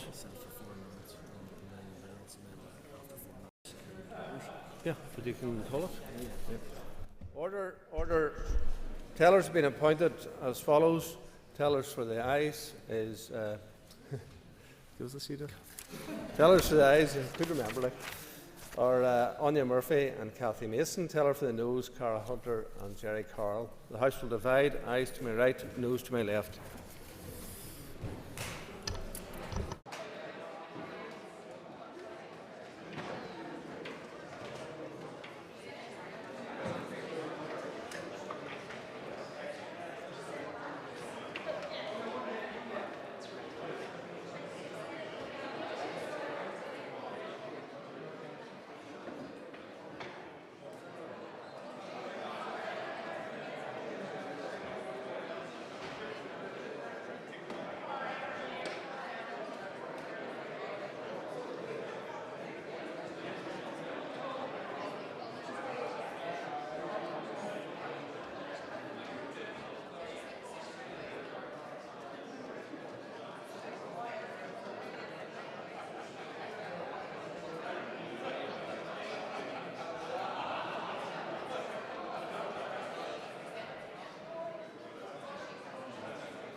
To the doors.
Order members resume their seats. Clerk, read the result. 65 members voted, of which 63 voted aye, 96.9%. 23 nationalists voted, of which 22 voted aye, 95.7%. 25 unionists voted, of which 25 voted aye, 100%. 17 others, of which 6 voted aye, 94.1%. 6 members who voted in both lobbies are not included in these results. The bill is passed. The bill is passed. Unfasten the doors.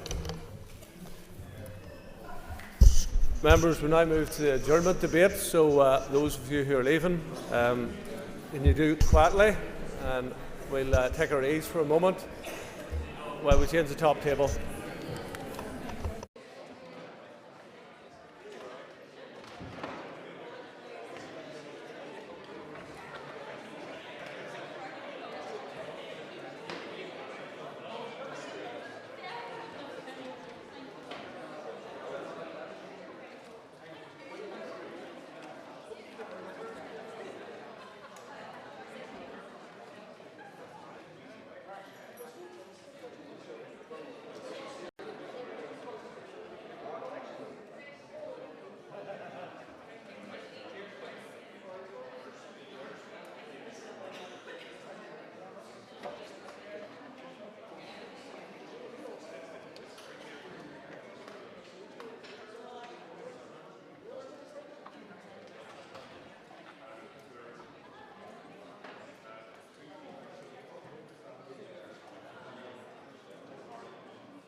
Members, item 6 in the order paper is the adjournment.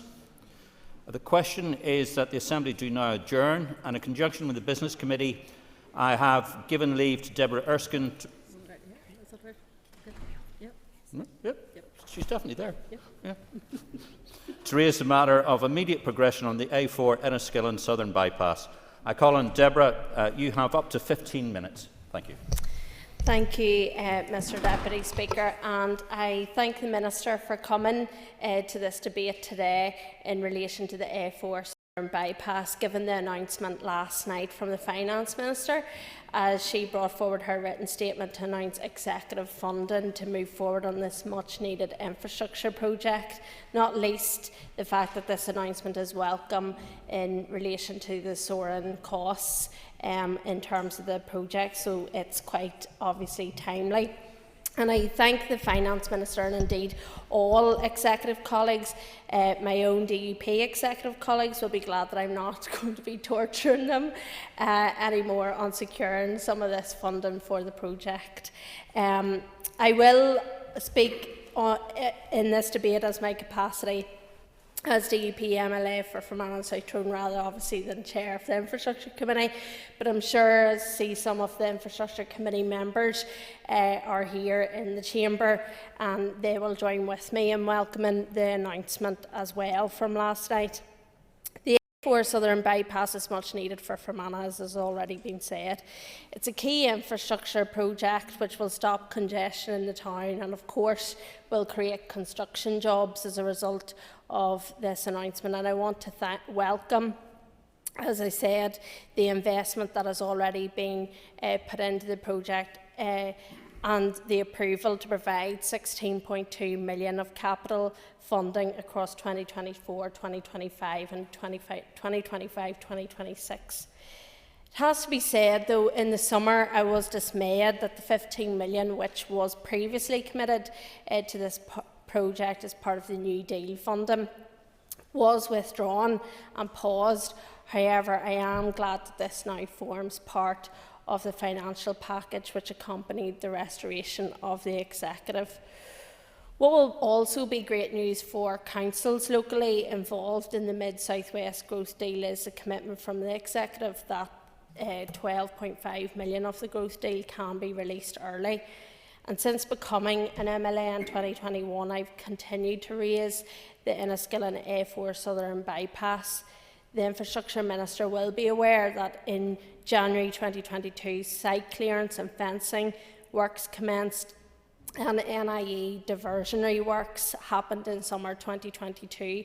And I recognise that the Minister himself personally committed funding before he left office as Minister, and certainly as a local representative, I didn't want to see public funds go to waste in terms of the work that had already happened, and so it's important that this scheme progresses without any further delay.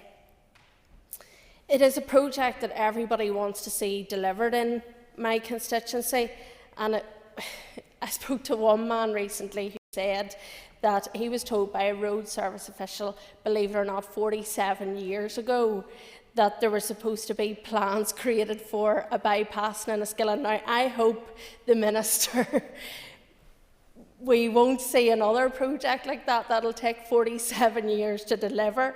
But it certainly has been a long-running issue in the constituency, and it's important that we do see infrastructure projects progress as quickly as they possibly can. The West can often feel like a poor relation when it comes to investment and commitments to see the economy grow and create better communities. And I hope this commitment to the A4 Enniskillen Southern Bypass shows that there is a seriousness to deliver in the West and to level up in terms of our communities. And I know I will use my voice to keep championing our beautiful, lovely, resilient Fermanagh and South Tyrone. And I do want to quash the myth that there is an attitude of forgetting about Fermanagh and South Tyrone. I must admit, Mr Deputy Speaker, I am greedy when it comes to Fermanagh and South Tyrone, and I won't just stop now that funding has been delivered for my constituency on this project. We need more investment. And another matter is the All-Island Rail Review and the need to ensure Fermanagh is on the map. Right now, Fermanagh is the only county in Northern Ireland not to be included, and that simply is not good enough. With strategic road investment like this, we must match up other key infrastructure projects. So, while I welcome the investment last night in terms of funding, the hard work actually starts now. We must progress at pace, and I noticed in the Finance Minister's statement that procurement can now go ahead. Therefore, I would ask the Minister to detail the timescales for delivery and to ensure that there are no further delays to this project. I thank other members for speaking on this matter, which relates to Fermanagh and South Tyrone, and to the Infrastructure Minister, I thank him for coming to the Chamber today. I'm sure we can all agree that we look forward to the day when we are cutting the ribbon and driving on the A4 Enniskillen Southern Bypass. Thank you. Thank you. And all speakers will have up to 7 minutes if they so wish. And I call Gemma as the first speaker. And Garmioga to my constituency colleague Deborah Erskine for requesting this debate this evening, and to you, Minister, for facilitating it. This is a topic that both my constituents and I feel very strongly about.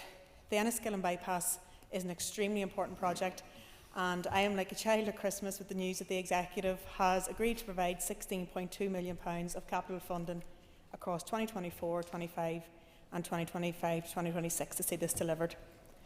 Since I first ran as an MLA in 2017, this has been one of my priorities, and although this project long predates this, I am proud to say that any time Sinn Féin had the chance, we invested in progressing this. Therefore, I want to thank the Finance Minister, Dr Kiva Archibald, for making this next step possible. This highlights Sinn Féin's commitment to the priority of tackling regional inequalities and driving balanced and sustainable growth across the island.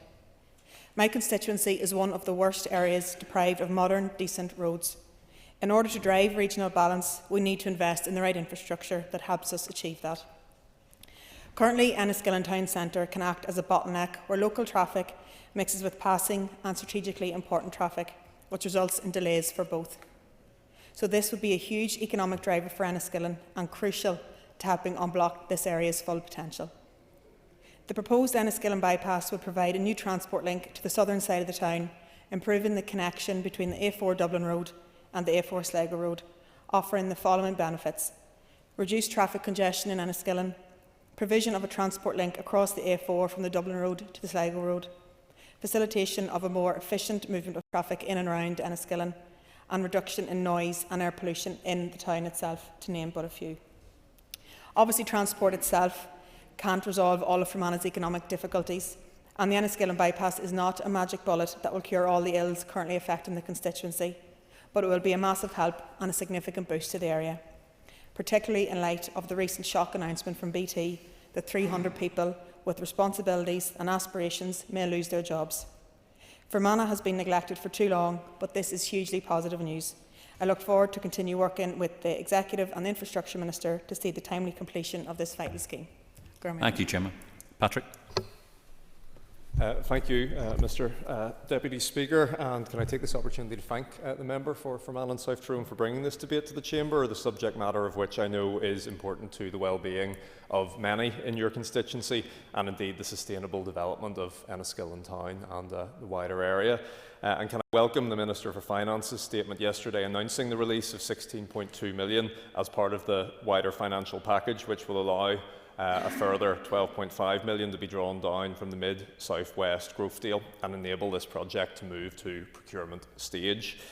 Indeed, this is a very good day for roads right across the north, and I'd like to take this opportunity as my party's infrastructure spokesperson to also welcome the positive announcement from the Irish Government this afternoon regarding the A5 and Narrow Bridge, amongst other important projects. This €800 million investment is a further positive step in realising the huge potential of the €3.5 billion shared island budget to build north-south connectivity, which crucially will also alleviate pressure on the already stretched capital budgets at the Executive.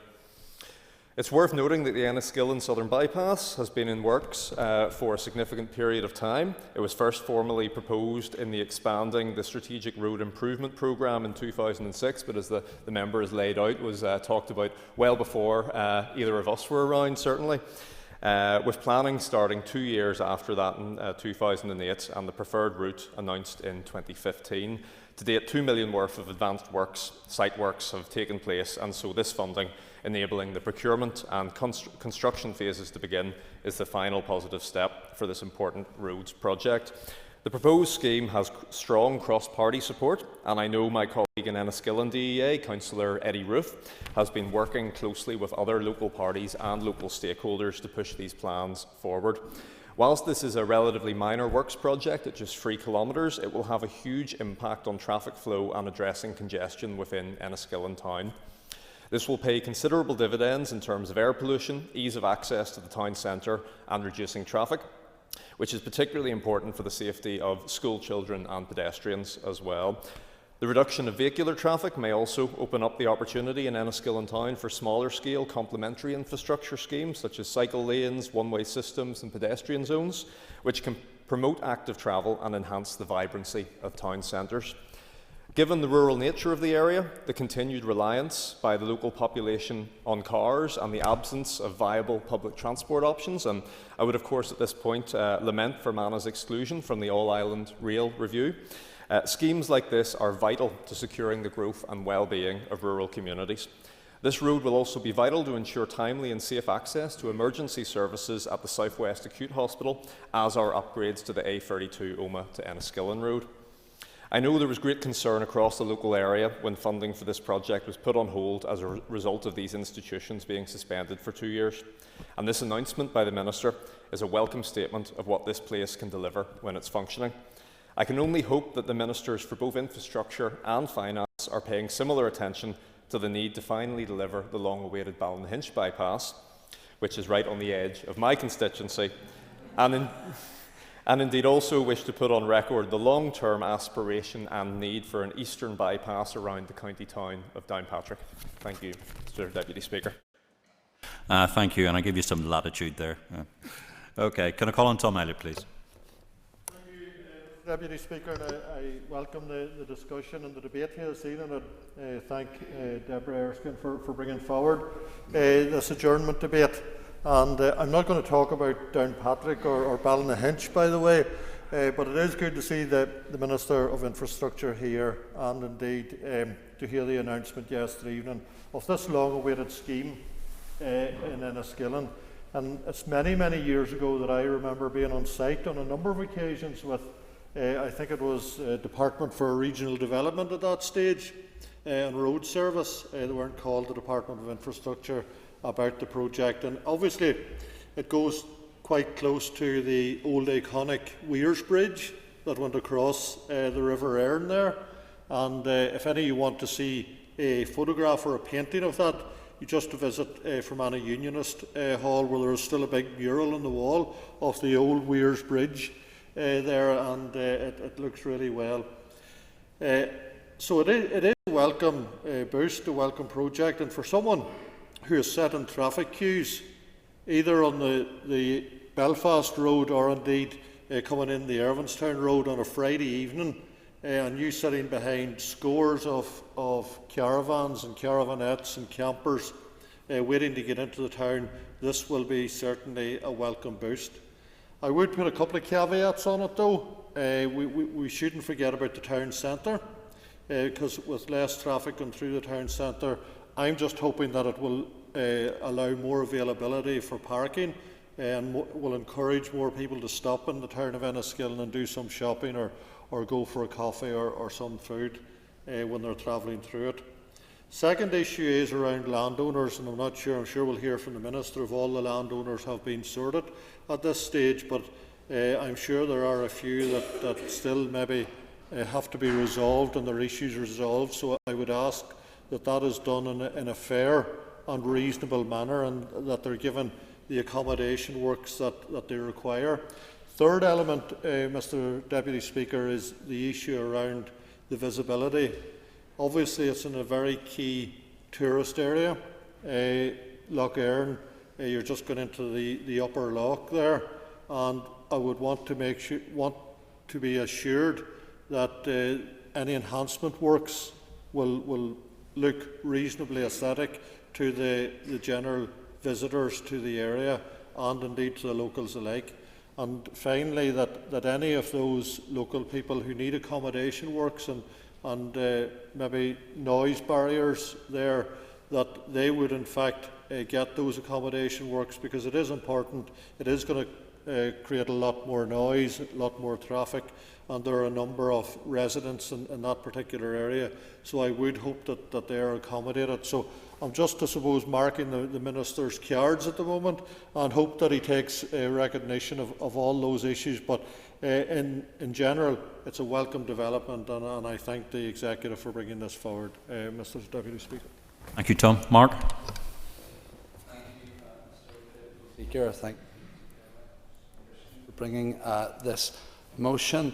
While I'm a bit further from Fermanagh than most of the contributors today, I would certainly wish to echo the sentiments they have expressed here today, and welcome last night's 11th hour, if you like, announcement from the Finance Minister of £16.2 million capital funding to secure this vital transport link for Enniskillen and Fermanagh. This provision will help reduce pollution and congestion, revitalise the town centre, and enhance journey times and improve safety for all road users. For too long, Fermanagh has been very much the forgotten county. Well, one of the forgotten counties in terms of transport infrastructure.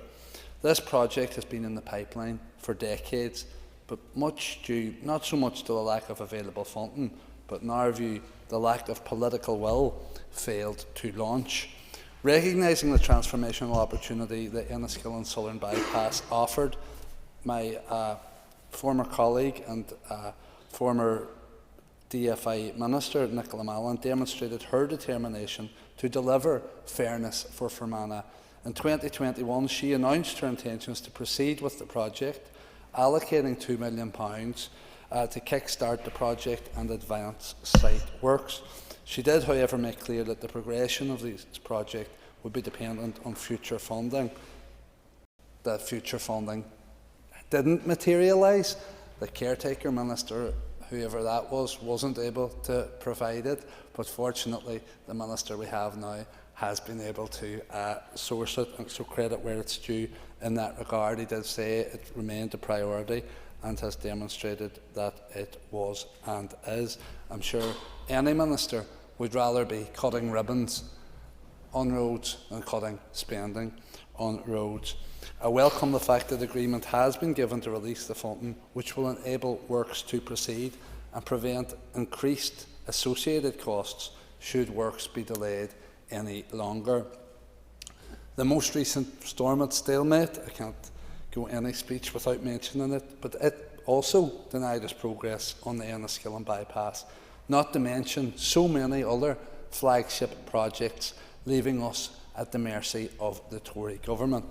The anger within the community, anger that my DUP colleague has expressed within the community over the decision to reallocate the previous multi-million-pound funding commitment to account for the overspend in the 22-23 budget is still palpable. I hope news that this project has now been steered back on course will help alleviate that frustration. The community in Enniskillen and wider Fermanagh has been deprived of modern, sustainable and suitable road infrastructure integral to driving regional balance and future prosperity.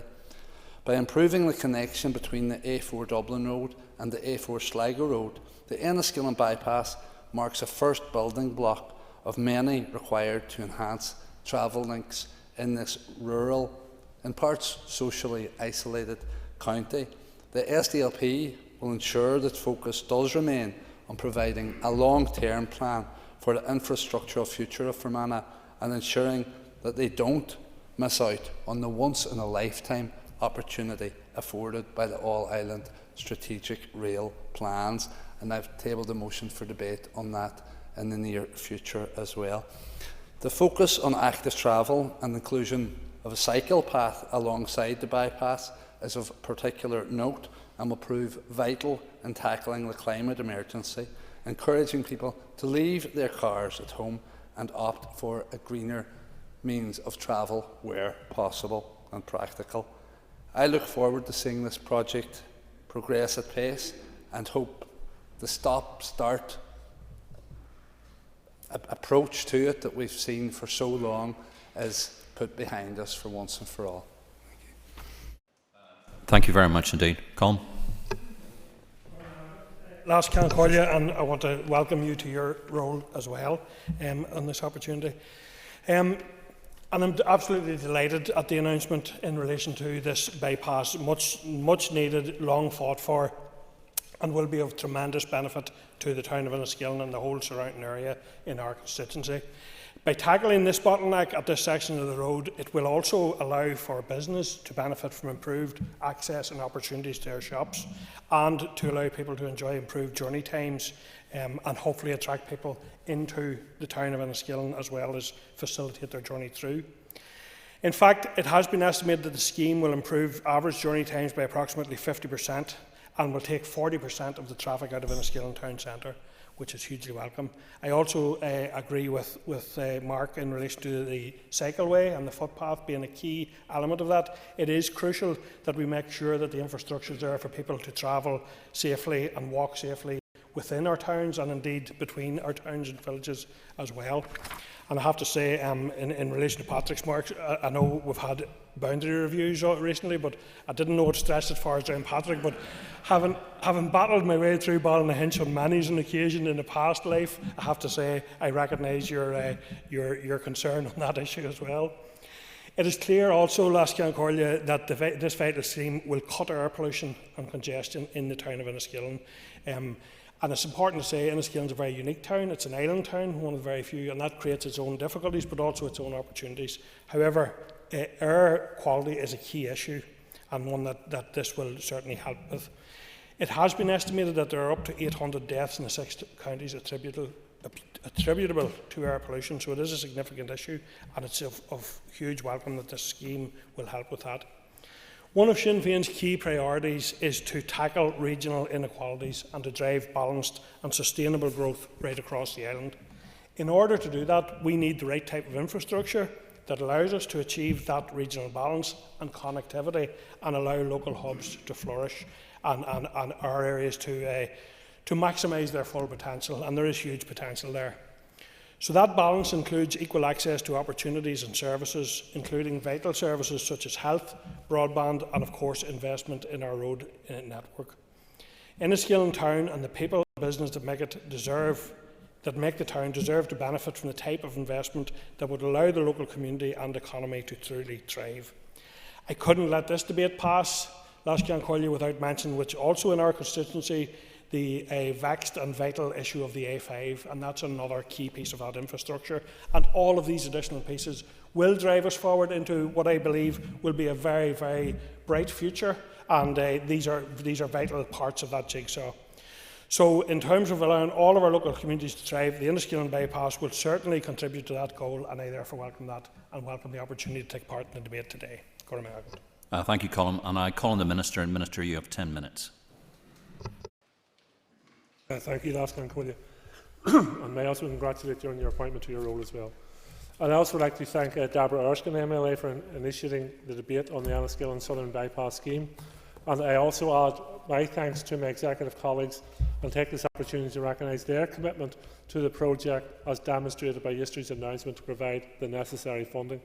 It's also important to note that it was one of the first decisions of the newly reformed executive, so I think it does show an intent in relation to tackling regional inequality as well.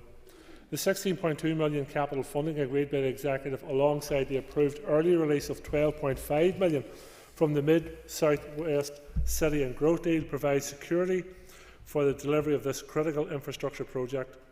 This is welcome news for both the Department and local businesses and communities in Enniskillen who are supportive of this much-needed project.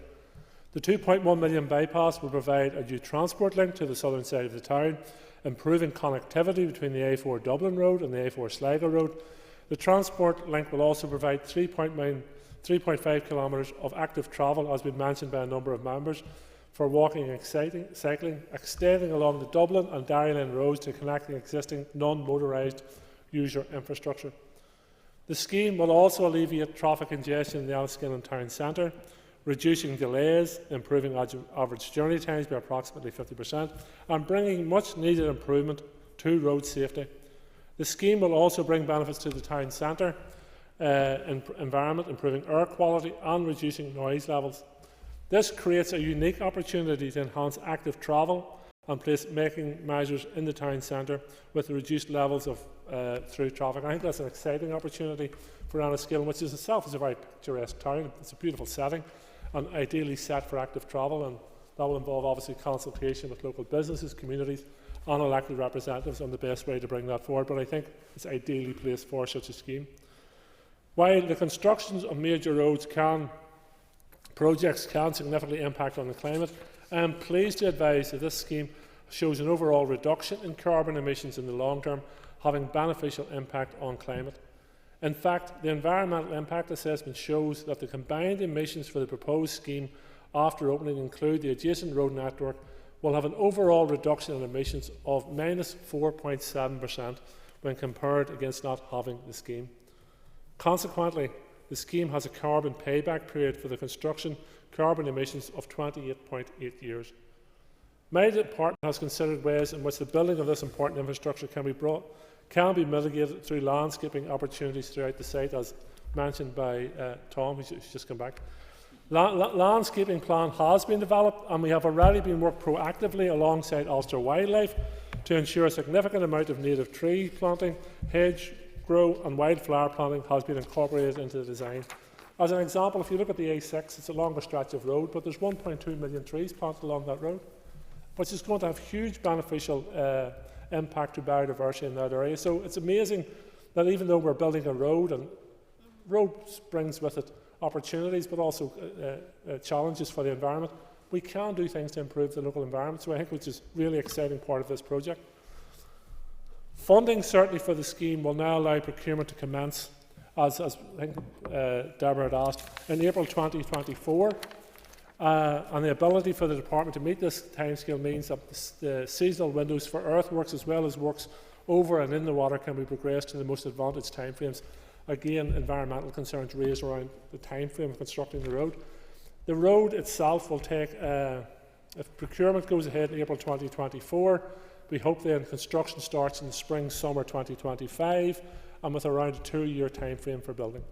Thankfully, to date, there has been no legal challenges against this project. As far as I'm aware, it is overwhelmingly supported in the local community. So I would hope at this stage we don't run into any legal difficulties, and if we don't, then construction can start within that time frame and be delivered quite quickly. As I've said, this is a significant milestone in this important project, and I welcome this. Is, as Mark has said, ministers would much prefer to be cutting ribbons and cutting budgets. So this is an easy one for me. I doubt there'll be very many easy debates in the chamber for me, but this is certainly one of them. In terms of some of the comments made by members, some of it I've covered in terms of my speech. In terms of the All-Ireland Rail Review, and I note there is a debate coming up in the chamber for that, and I note Fermana's absence from that, and it's something that I will be pursuing and engaging on in the time ahead. Gemma had mentioned the disparity in the treatment of rural roads. I hope to be able to announce in the future a dedicated funding programme for rural roads, because rural communities do and often are left behind in terms of infrastructure, and I would like to see our rural roads being treated in a more equitable manner. Patrick chanced his arm greatly with Balnahinch and Downpatrick. I'm sure you can bring forward a debate on those measures, or write to me, and I'm more than happy to engage with you. Question in already, so I'm more than happy. We now know where we're going to have the tea and coffee after we cut the ribbon on the bridge. We're going to have it in the Fermanagh Unionist Hall to look to look at the Weirs Bridge. So that'll be. But in all seriousness, this project has taken into consideration the town centre. And I think we worked in collaboration here with the local council. I think there is opportunity now for the local council, ourselves and others and other agencies, to see how the town centre can benefit commercially, even in terms of the living environment, business-wise, from this project, because it is going to make a change. I believe it will be a positive change, but we just can't take that for granted. It has to be moved forward. The land ownership issue, all the land we require is currently is currently been vested. Am I correct in saying that? So the land issues have been resolved. In terms of, I think I've covered everybody's comments in generally certainly in that way. But look, it's a good start. I'm able to stand here today as a result of a collective decision by the executive that funding is available for this project. All lights are green, and construction work will start in early summer 2025. Thank you. Okay. Thank you very much indeed, Minister, and thank you very much indeed, Deborah, for bringing this debate, the adjournment debate, to the Assembly. Ladies and gentlemen, the Assembly is now adjourned.